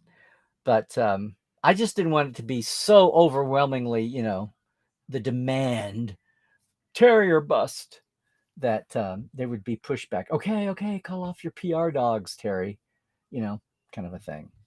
Especially when they didn't have a choice to make. The die has been cast for the 2 shows in development now. And unless something really weird happens, he's not going to be part of either one. So he's having to wait for that 3rd slot to open up. What does that mean? When Strange New Worlds is done now? And that will be at least 3 years? 2 to 3 years? Well, I guess not. They're starting a 3rd season, starting the 2nd season. No, the 3rd season has been greenlit. So 1 more year, and will they automatically axe Strange New on a 3 and out formula? No matter how it's doing? I don't know. Of course, if Strange New Worlds hit Picard numbers, maybe it would go on another year. Well, Mona, never say never. We still don't know what time period 31 is set in. So yeah, there's all kinds of, Section 31 could be you could have 3 different rotating teams, and one of them is Spotlight it could be like the Charlie's Angels of teams. With Bosley, with Charlie, not Bosley, with Bosley back, and that's Michelle Yeoh on the speakerphone. Excuse me, we don't have speakerphones in. Although I guess we do. We do in Pike's time, because of his colleague captain saying something about answering the phone, which seemed an odd line to say, but I guess they were being accessible to new audiences.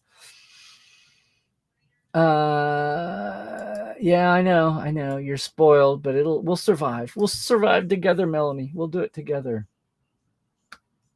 Exactly, Sean. Exactly. We went 16 years without a new series. 16? Well, more like what, 12? Are you just wiping out Discovery and not including it?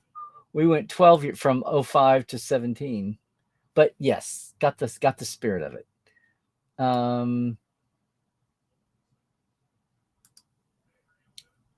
Crouching Tiger, Hidden Dragon. Thank you, May.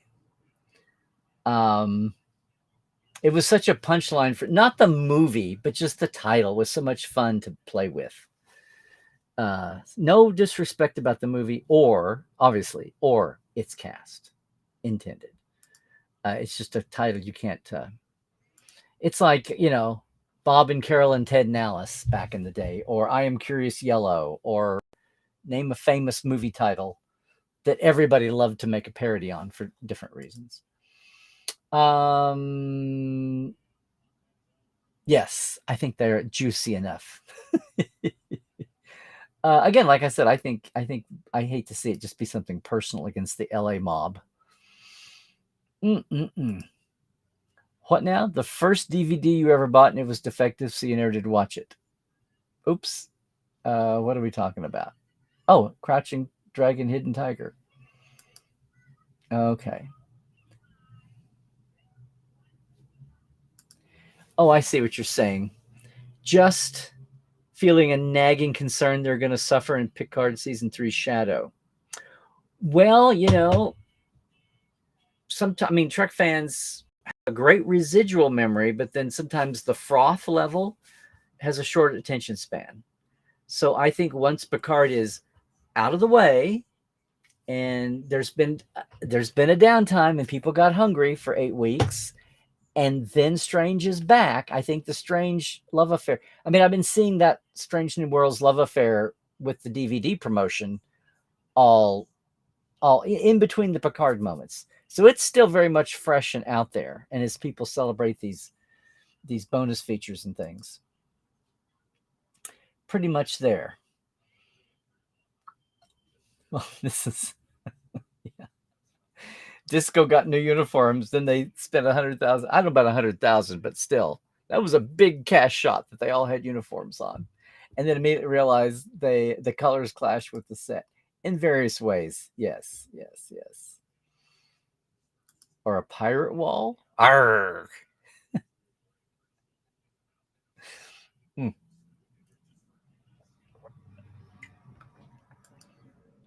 Oh, Sean, I know. Especially for the global fans. It was, yes. And that was 10 years ago. Oops. 15 years ago. Yes. 15 to 20 years ago.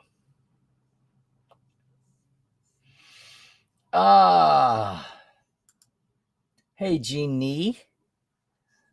Ginny, already after midnight, but you're excited about the Strange New Worlds Prodigy Lower Decks announcement. Yay! And the global premiere for Strange New Worlds. Yes. Anyway, good to be here live for once, and nice to meet all of you. Well, and same back at you too. Glad you can be here too, even on a later day. It'll be earlier next time.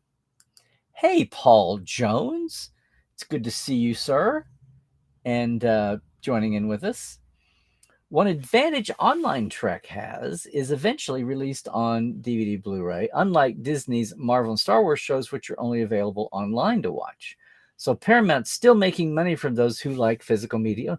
I didn't realize that the Marvel and Star Wars series are not being released on. That seems silly. It's not that big a cost factor. Well, we can blame Paramount for just being hopelessly old-fashioned and they haven't updated, or maybe they're savvy and know that tons of Trek people want their physical media to have and have and have and have. But, they'll have it until 10 years go by and the next tech upleap is there and they have to upgrade their tech recording. Also this Friday, the HMS, this is continuing your question, too long to show here. Next time, use the second box. Also this Friday, The HMS Enterprise H-88 is being decommissioned after 20 years of service. Sad time. The Her Majesty's ship Enterprise H-88. Help us out with that. Fill us in a little bit more about there. AR is great, but it will never support multiple cameras as the background has to move in relation to the camera. Well, that's where we are now, Sean, but never say never. That's like saying that Voyager and DS9 will forever be too expensive to convert to Blu-ray. Did I say that? Okay. Thank you, Narda. Good night. I know we're running late for a lot of folks. And you saw Vernon at the Experience, obviously. Why is Paramount pulling out of the con? Surely they want to control the output. Instead, it's all going indie. Well, they're not pulling out of the cons. They're just not. It wasn't their idea, but their idea of what a licensed convention would look like is running afoul of everything from the pandemic,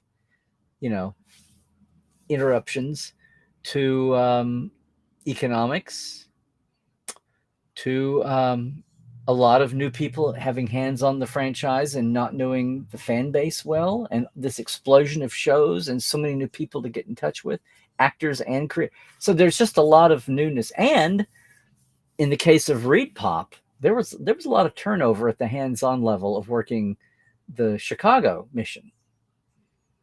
And maybe that would have settled down after the pandemic eased up, and because that was everywhere. That wasn't just events and Reed Pop. But there was a lot of disruption going on because of the pandemic, and it just had ripple effects. But all of those things together, it was like a perfect storm or an imperfect storm. There were 3 or 4 or 5 elements going on at once. So conventions, the main thrust of fan conventions, sci-fi and all that, is being indie. The chain cons, much less the licensed conventions by the IP maker, that's a recent thing. And then chains coming along. So after that, then it's a case of where do they want to be, and using virtual as something they can do cheaply and having total control over. And there you go, Christoph. Quick, go out and get that patent. Register it and burn. And here you go. You knew this, or you listened to me, or both, or others, wise. But yes, didn't fulfill expectations. The new regime after the merger always needs a few years. Yes, that's what I said. You were just more succinct. Expectations. And it takes the newbies a while to get it. And they don't even, most of them, while they don't even know they don't get it yet, don't know to listen to the people who could tell them, including from within their own ranks. Yeah. Yes. Hey, Stephen. Hi. And are you new with us Tuesdays? If not, my apologies. It's glad to have you. Or maybe you've lurked and popping out, but your name seems new. But glad to have you with us. But you're right. Someday, soon we can have a special about. Well, I'm saying the experience itself in all of its phases, its prehistory and its history and its post-history, all of that needs attention. And Vernon would certainly be part of that. Have a copy of the DVDs that he did about the Star Trek. Oh, okay. He did some DVDs, I guess. He burned them. Yay. And it's been a while, but I think I know you're talking about the Will Rogers Ranch Board Foundation Board. And Big President. But thank you, Dave. That's very, very kind of you.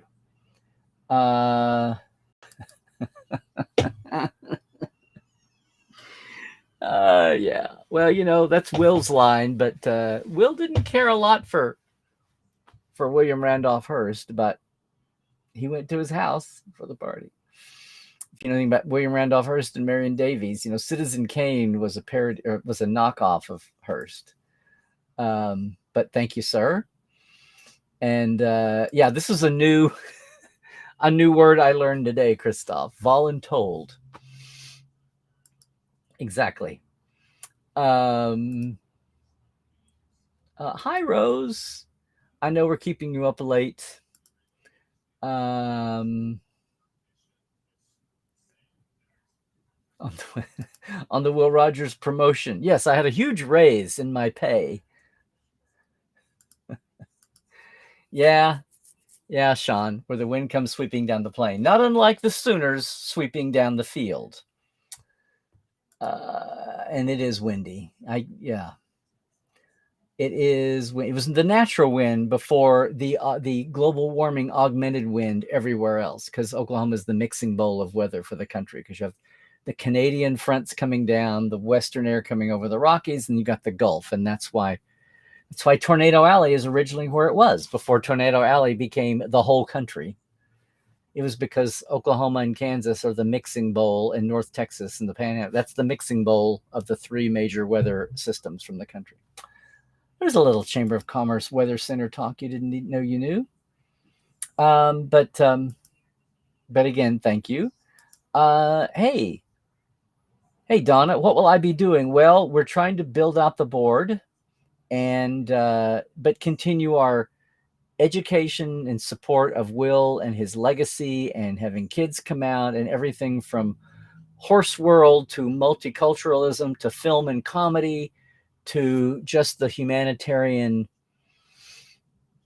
scope of being an amazing human being, and being ahead of your time and doing things that are timeless, and so many things, being a citizen of an Okie native, and then a citizen of SoCal, and a citizen of the world, actually, and just being a lover of all people and things, and kind-hearted, and all kinds of people and animals and the whole bit.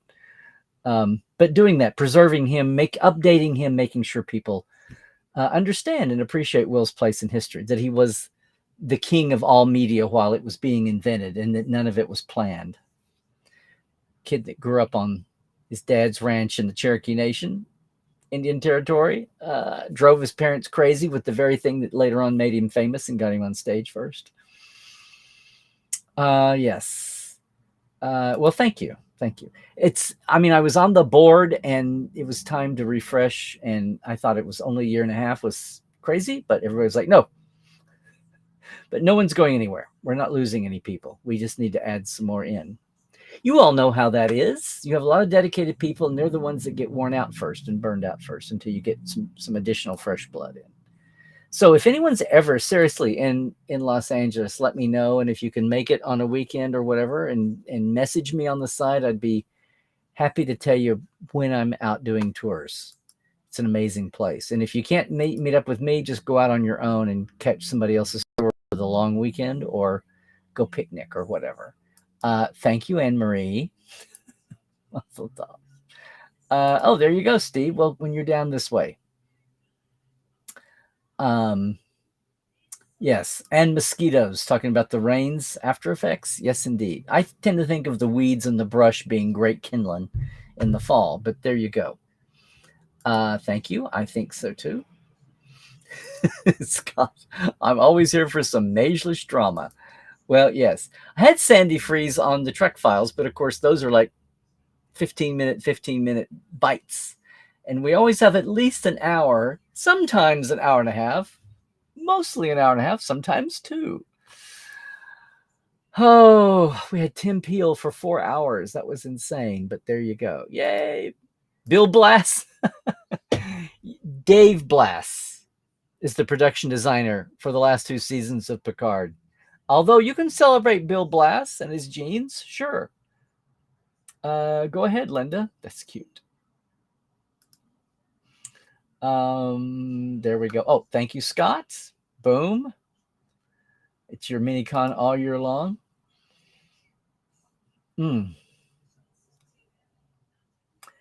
Wow. Christoph, thank you for this. In Australia, floods let the fish population explode. When the water receded, there were millions of fish that didn't survive. Third time in the same region within a few years. Wow. And I didn't know you were such an expert on Australian fisheries, unless you meant Austrian.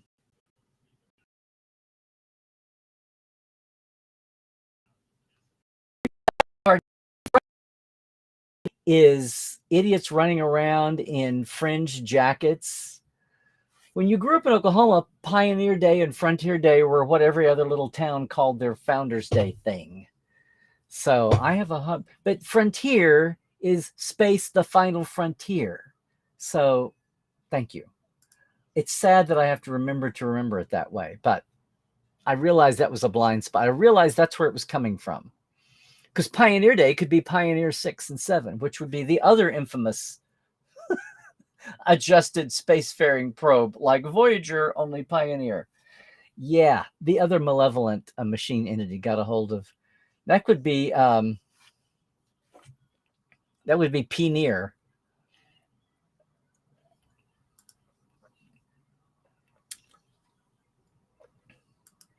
What was this?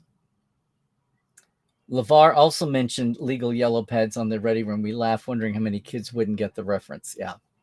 Well, at least he didn't say Big Chief tablets. Yep, in your Prince Albert cigar box.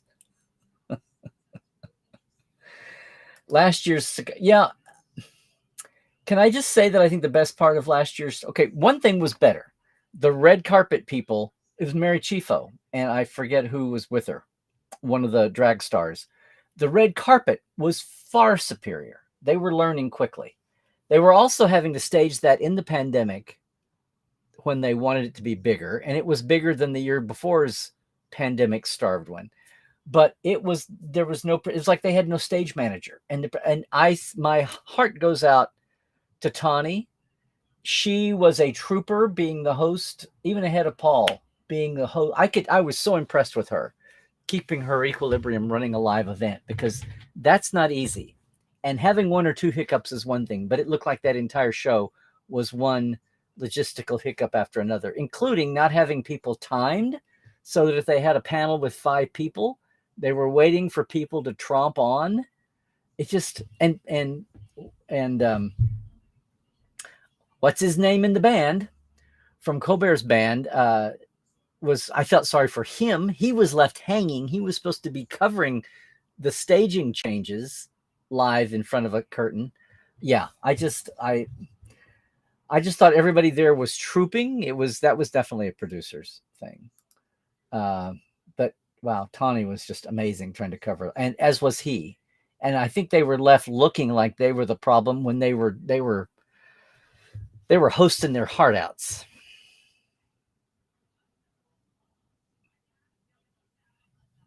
Well, this is what I've been trying to figure out from the stardate, the pure 1,000 unit stardate year. We've been trying to figure this out, and it feels like it's going to be this time, like early March, because the whole season apparently is going to be taking over 7 days, and it's almost like every episode has been a solar day that's going to wind up with March 11th or 12th, which would be a new day.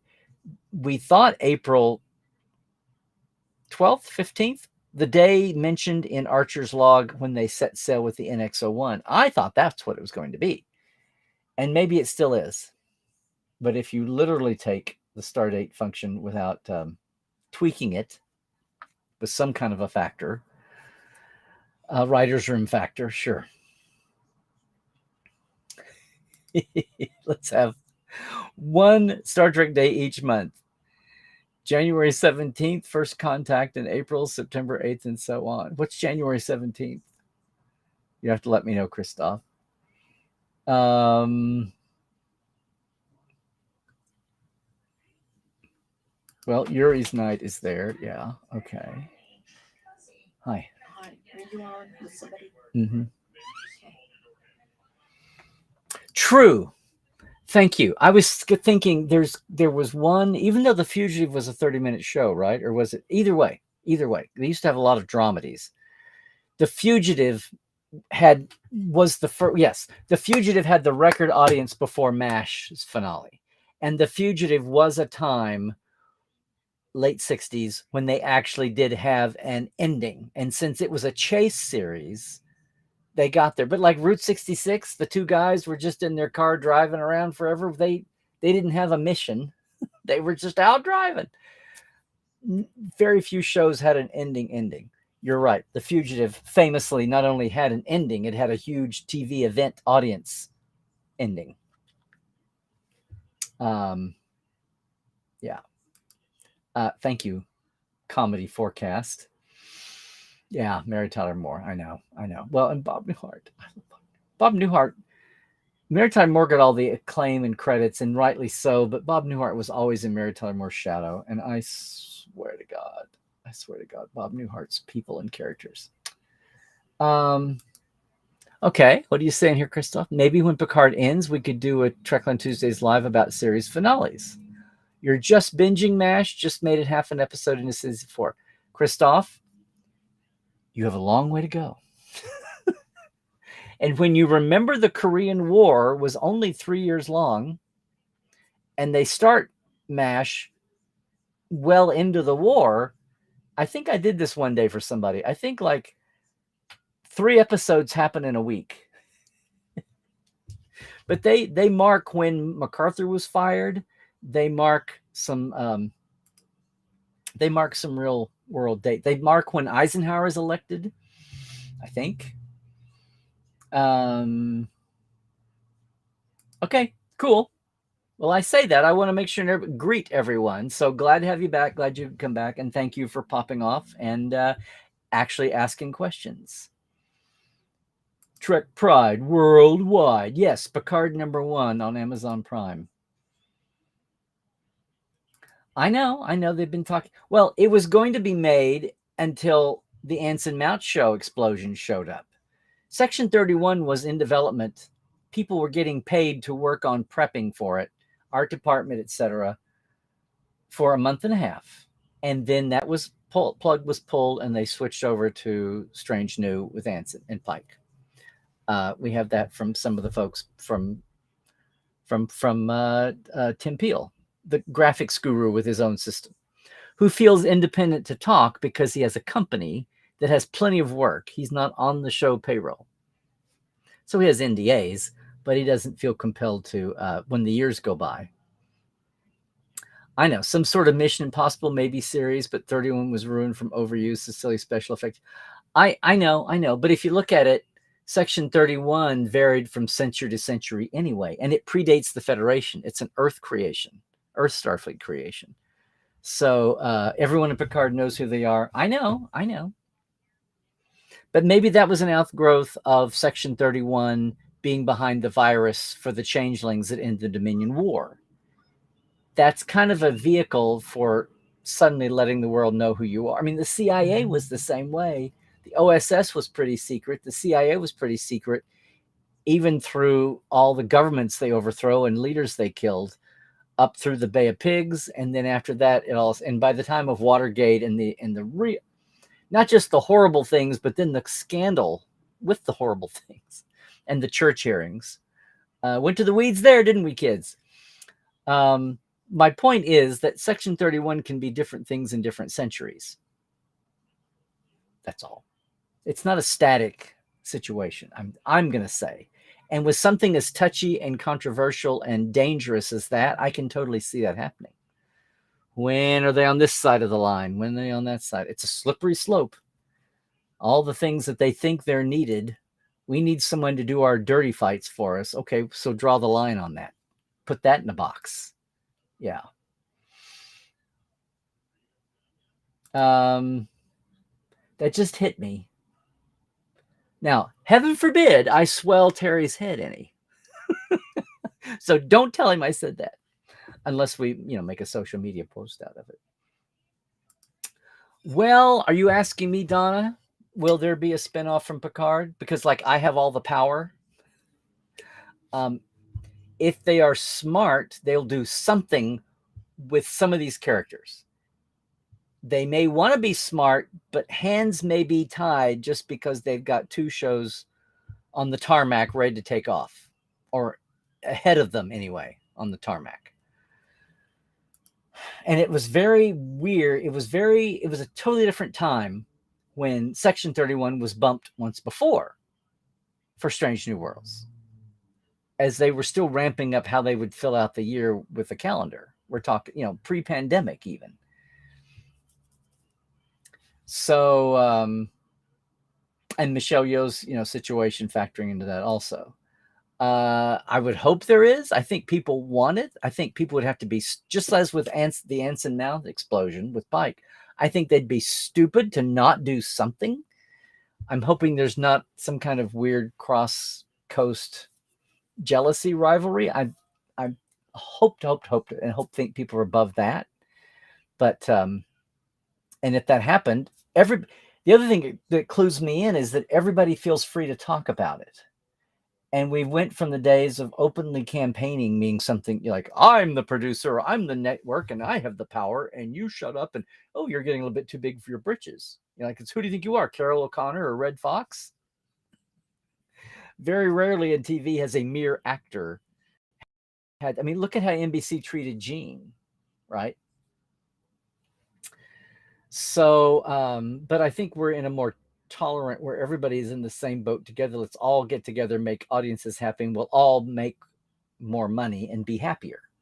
That's what I'd like to think is going on here. It just may be a frustration level of getting there.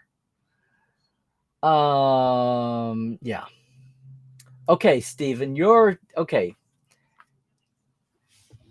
first contact day predictions. Number one, there will be a first contact day celebration. Okay.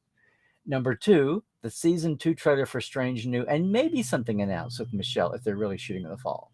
No other new shows. Save that for SDCC. There you go. Mr. Master Midlands pundit. Let's see. Oh, you opened the door for this, Christoph. Everybody's MASH recommendations. Look for the Christmas episode where they sing Dona Nobis Pacem. Okay. Christoph, have you had the Adam's Rib episode yet? I think it's got to be later on. I love the Adam's Rib episode reminds me of In the Cards on DS9, where Nog is trading for the trading card for Cisco to help out Jake. I still think the spiritual father of In the Cards was the Adam's Rib episode of MASH. And I won't say any more. Let's see. I know we're going to get to the end of the chat somewhere. What's my opinion? What's my opinion of Riker being held captive by Vadic? Is that really Marina? I don't think so. I think it's a changeling. Well, number one, all we did was have an image eventually say, oh, Will, right? Basically, with a long lingering camera. And you get the idea that it wasn't a phone call. It's her really there. What's my opinion on him being held captive by Vadic? I thought it was a very effective scene. I thought it's the good old Star Trek, stoic, you can't beat me into submission captor. Ha ha ha. And it's not just that. It's Riker's at his best sneering, which he got to do some on the series. But we'll see, won't we? We'll see. I thought it was another great return of another great Will scene. And the fact that it's that alien morphing out to be dechangelizing into Vadic is who's snickering. Not even the evil laugh or cackle. She's just great. She is just great. Oh, I've done that.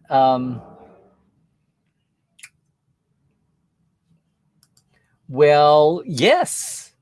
Absolutely. And they snoozed on with the distractions of some of the political stuff the last 10, 15 years. And I will say it, the Republicans being in control and nobody that's the problem. People on both sides, all the parties, didn't industry. They took it for granted. While the industry was hemorrhaging jobs to cheaper places, the arrogance of some of that carried on. And then there was a block of people screaming to have more tax breaks, and then you had to get the majority to agree. And then finally they started bulking up the tax breaks. But even say like what Picard gets is a drop in the bucket to what would really make a huge dent to win some of this back. It's making it just easier not to ship people over to have to pay for them to live other places because their homes are already here. And now I'm not talking just actors and directors, but also, writers and crew people. But I know a ton of the old original Star Trek crew industry was very disappointed that everything went to Canada. the people who are still very much in the industry, who were working on the aughts, on the Berman shows. Um, but yes, they're losing tons of money off not having more production here. And I'm going to say this again, and I need to focus on this. Um, we're on the verge of a potential writer's strike, which could throw a monkey wrench into everything, not just Star Trek, but all your favorite shows. And if you remember the 07-08 strike, that went on for 100, right about 100 days, maybe give or take a couple.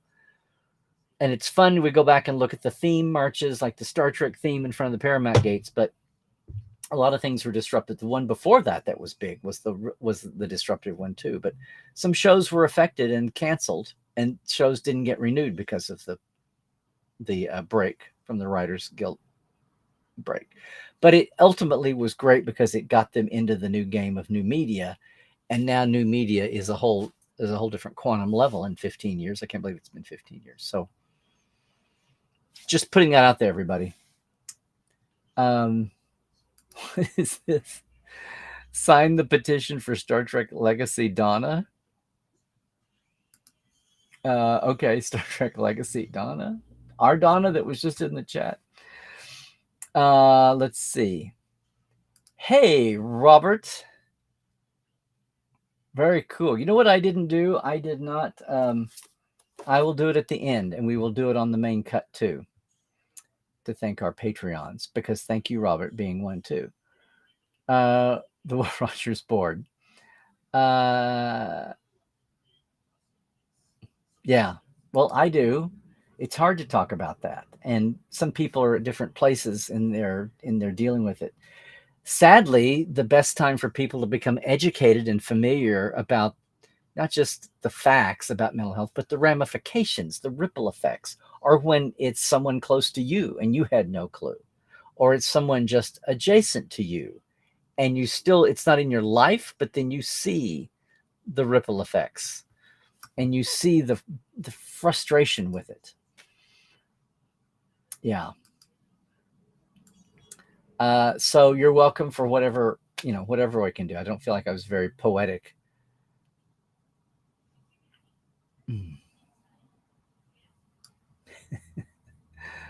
All right. Wait, when is Discovery going to premiere? You mean the new season? They have pushed it off until next year.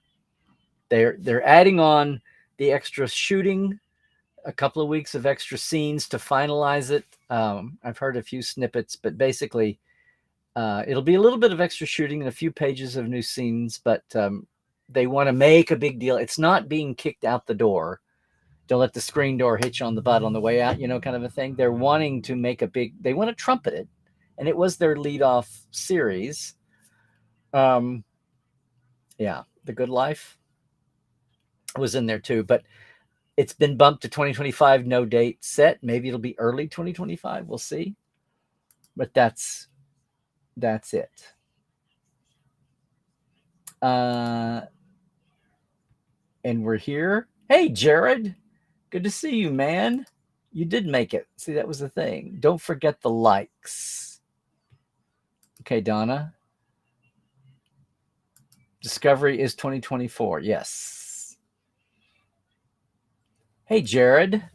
A cruise report. Already booked for next year. Hopefully we'll have a husband with me when that rolls around. Alrighty then.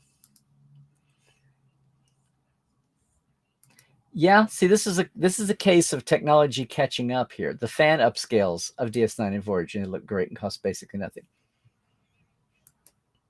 Sometimes if you just wait around long enough, the thing happens.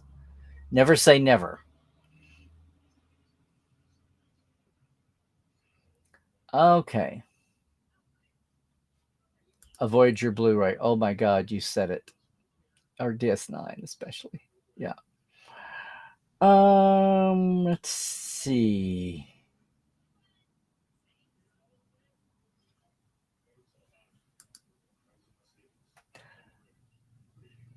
Scott, I'm sure you told me you were in the Will Rogers Follies at some point.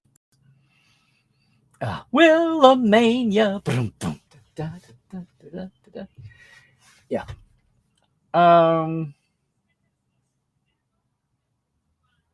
If Galaxy's Edge is successful, we would hope that a Fleet Museum or some such could be made. Yes. And I would love to have. I hope it would be just as big as the. I would hope there would also be. Well, there'll be a gift shop, but I'm hopefully there'd be a restaurant. See, part of the thing here is, what is the theme? Now, if you did Fleet Museum, you don't have to pick an era theme. You would just let every ship open up, or culture, its own time, or culture. Sorry, I got ahead of myself. But I would hope there'd be some kind of a kiosk or some kind of a nod to the original experience to let new people know that once upon a time there was a Camelot, way before the wars people had their thing. Once again, Star Trek did it first. It just didn't go out and ballyhoo when technology evolved and changed.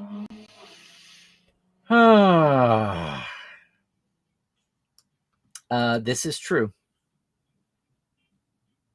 This is true.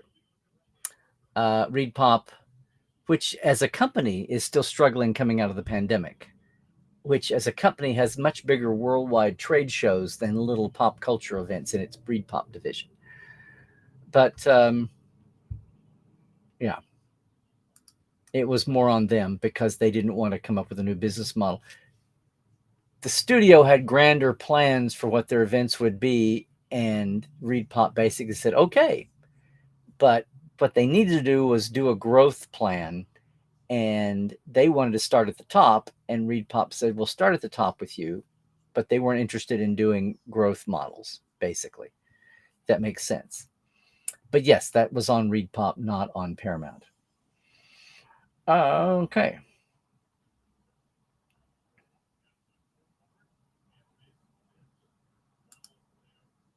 Dave Blask gives really great behind the scenes detail, like how they have binaural isolinear chips now. Has he said that publicly, Sean? Where has he said that? Is it on?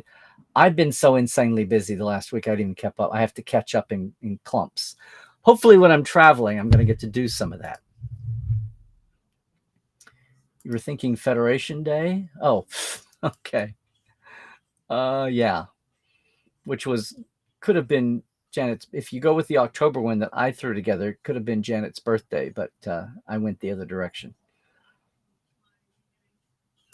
Well, Melanie, how could I not agree with you more? A holographic will. A time traveler like Mark Twain. Yes, Time Zero Part 3. Hey, we can have Unification Part 3. We could have Time Zero Part 3, I would think, right? Capital idea, Melanie. Idea. So when is Frontier Day? Now, is that the one with the jerkin and the fringy buckskin vest? Oh, wait, no. Frontier Day. Well, I'm saying if you go strictly on the 1,000-unit star dates to a year, they're going about a day at a time. There were 2 shows with star dates. The pilot said Frontier Day was a week away. Then episode 6, I said this in Second Opinion. Episode 6 starts as 4 days away, and then they're 3 days, or 3, then they're 2. But it would seem to say that they're in like around March 12th or something, give or take a day or 2. We'll see. We'll see. Thank you. Thank you, Scott. That was Jackie Cox. And they were great. That's the main thing. Well, remembering their name is the main thing too, obviously. But they were so much better than the poor. I know she does a ton of work in other franchises. I cannot remember her name, so shame on me for saying this without a name. But the blonde woman, young woman who was the host for the 2nd season after talk show that lasted 1 year, and they had a really cheap blue screen set. They didn't have a real set. It was pandemic, to be true.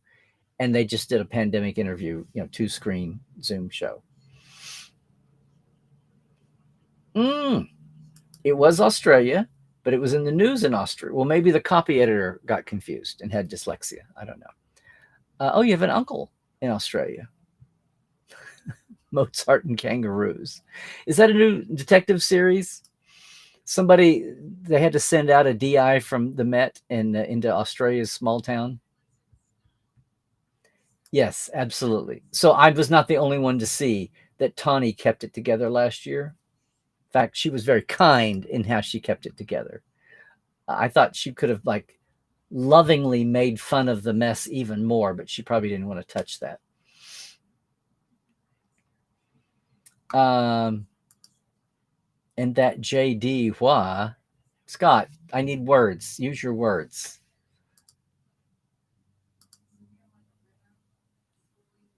JD, you mean the DJ? You mean the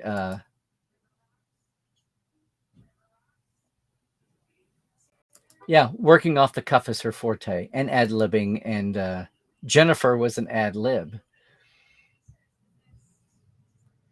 35-year-old Spears plays a 20-year-old. Well, maybe 22 or 23. What do timelines matter anymore? Well, Patrick is 80 playing a 90. Picard has always been around 10 years older than Patrick because it's the 23rd century and people live longer and look better. Oh, forgive me, Christoph. January 17th, 1701. Right. I was thinking maybe you were one day early with my birthday. No, I would never claim that. You love Bob Newhart's ending. Yeah. Exactly. Thank you.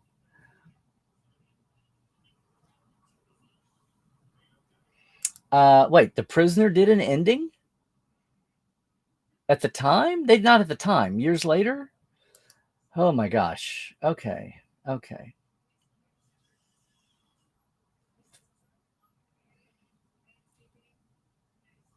What's wrong with Section 131 being a time? There's not. In fact, I was kidding one week. I was kidding about it being a time tunnel, the Section 31 tunnel or something. I don't know. I could see Irwin Allen and Gene Roddenberry. You could have James Darren have a guest star, be stunt cast to play his time tunnel character and as a holographic, or something funny. Hey, if you could have all the E holograms on the La Serena, be a thing. But yeah, Mona, I would say there's not. It might be more expensive because you're always doing new costumes. It would be like a Doctor Who or something. They were always having to do new sets and costumes. And it's not like the old days when you just pull them out of storage from Paramount because they don't have that anymore. Very true. They already have the sets in the premise. Just continue with Star Trek Titan. Well, if they shot in Toronto, they have to get the sets there, yada, yada, which you would think would be a one-off cost. As long as you went 7 years at 26 episodes, that amortizes. Yeah. Okay. Oh gosh, guys, how's the chat doing? I know I started later, but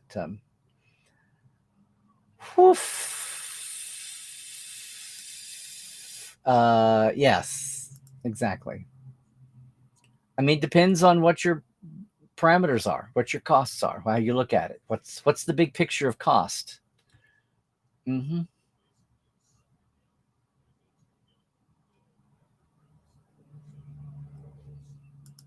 This is true. O'Connor having an eye patch was a Prodigy decision, but it came out first and they amended their art to match. And Lower Decks amended the art to match. Yes.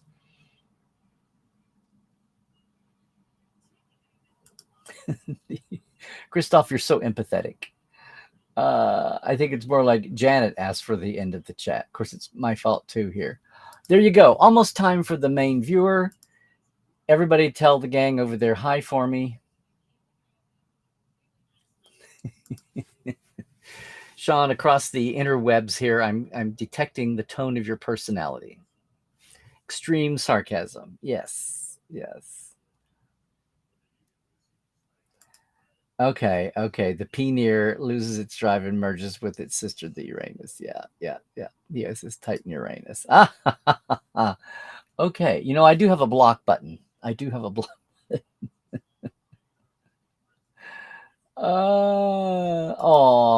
Life support is vital to our mental health. We are not alone. There you went. You went to Will Rogers Middle School. What, in Sac or somewhere else? I've forgotten. Yay.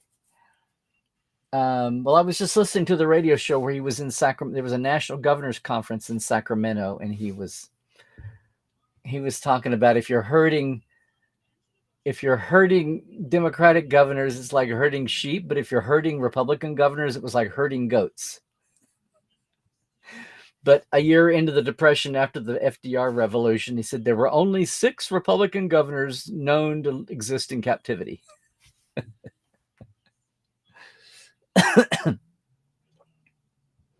Okay, well, I'm behind, Sean.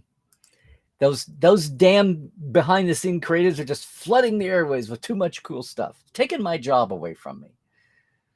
I hate it. I hate it. I hate it. Yes. He is in the band for Colbert's show, and I can't think of his name right now. Oh, a common phrase is no kangaroos. I see. There you go. Got it.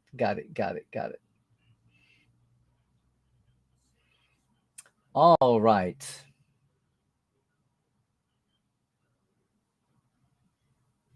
Oh, well, thank you.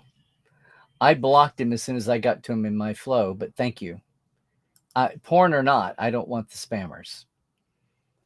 Well, he had everybody wanted to. There was a way. It's like JFK when he passed, and it was a shock, and everybody wanted to name something for Will.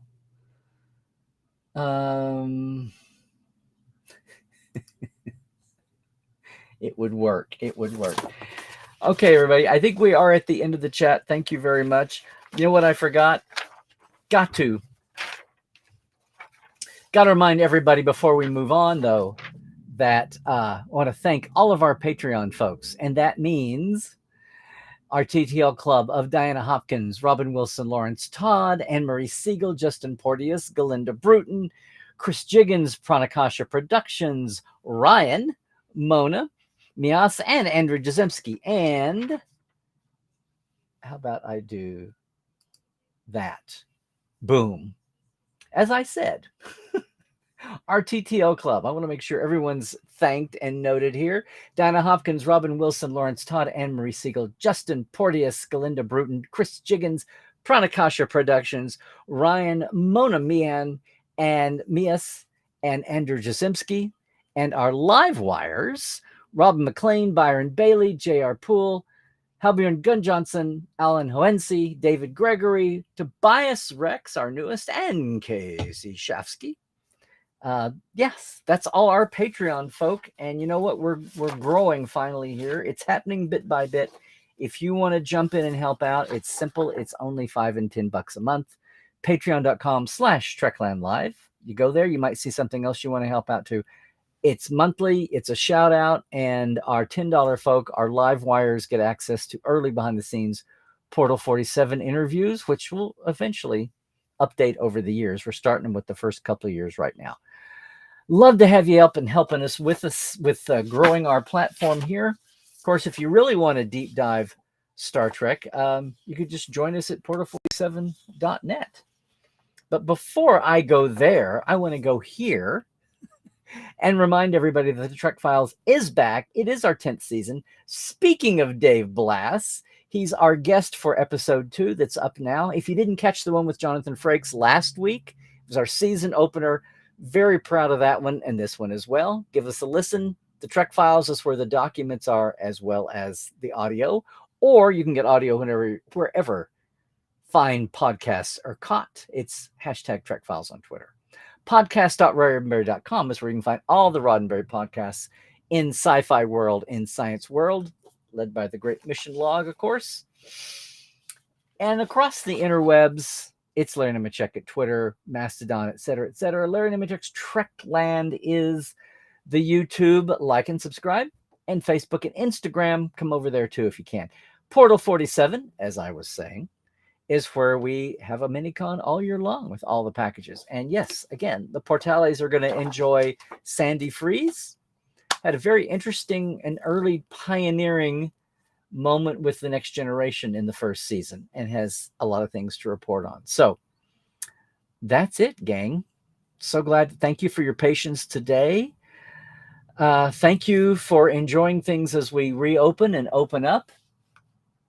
Again, thanks for joining me to remember Vernon, to learn about Vernon, much less remembering.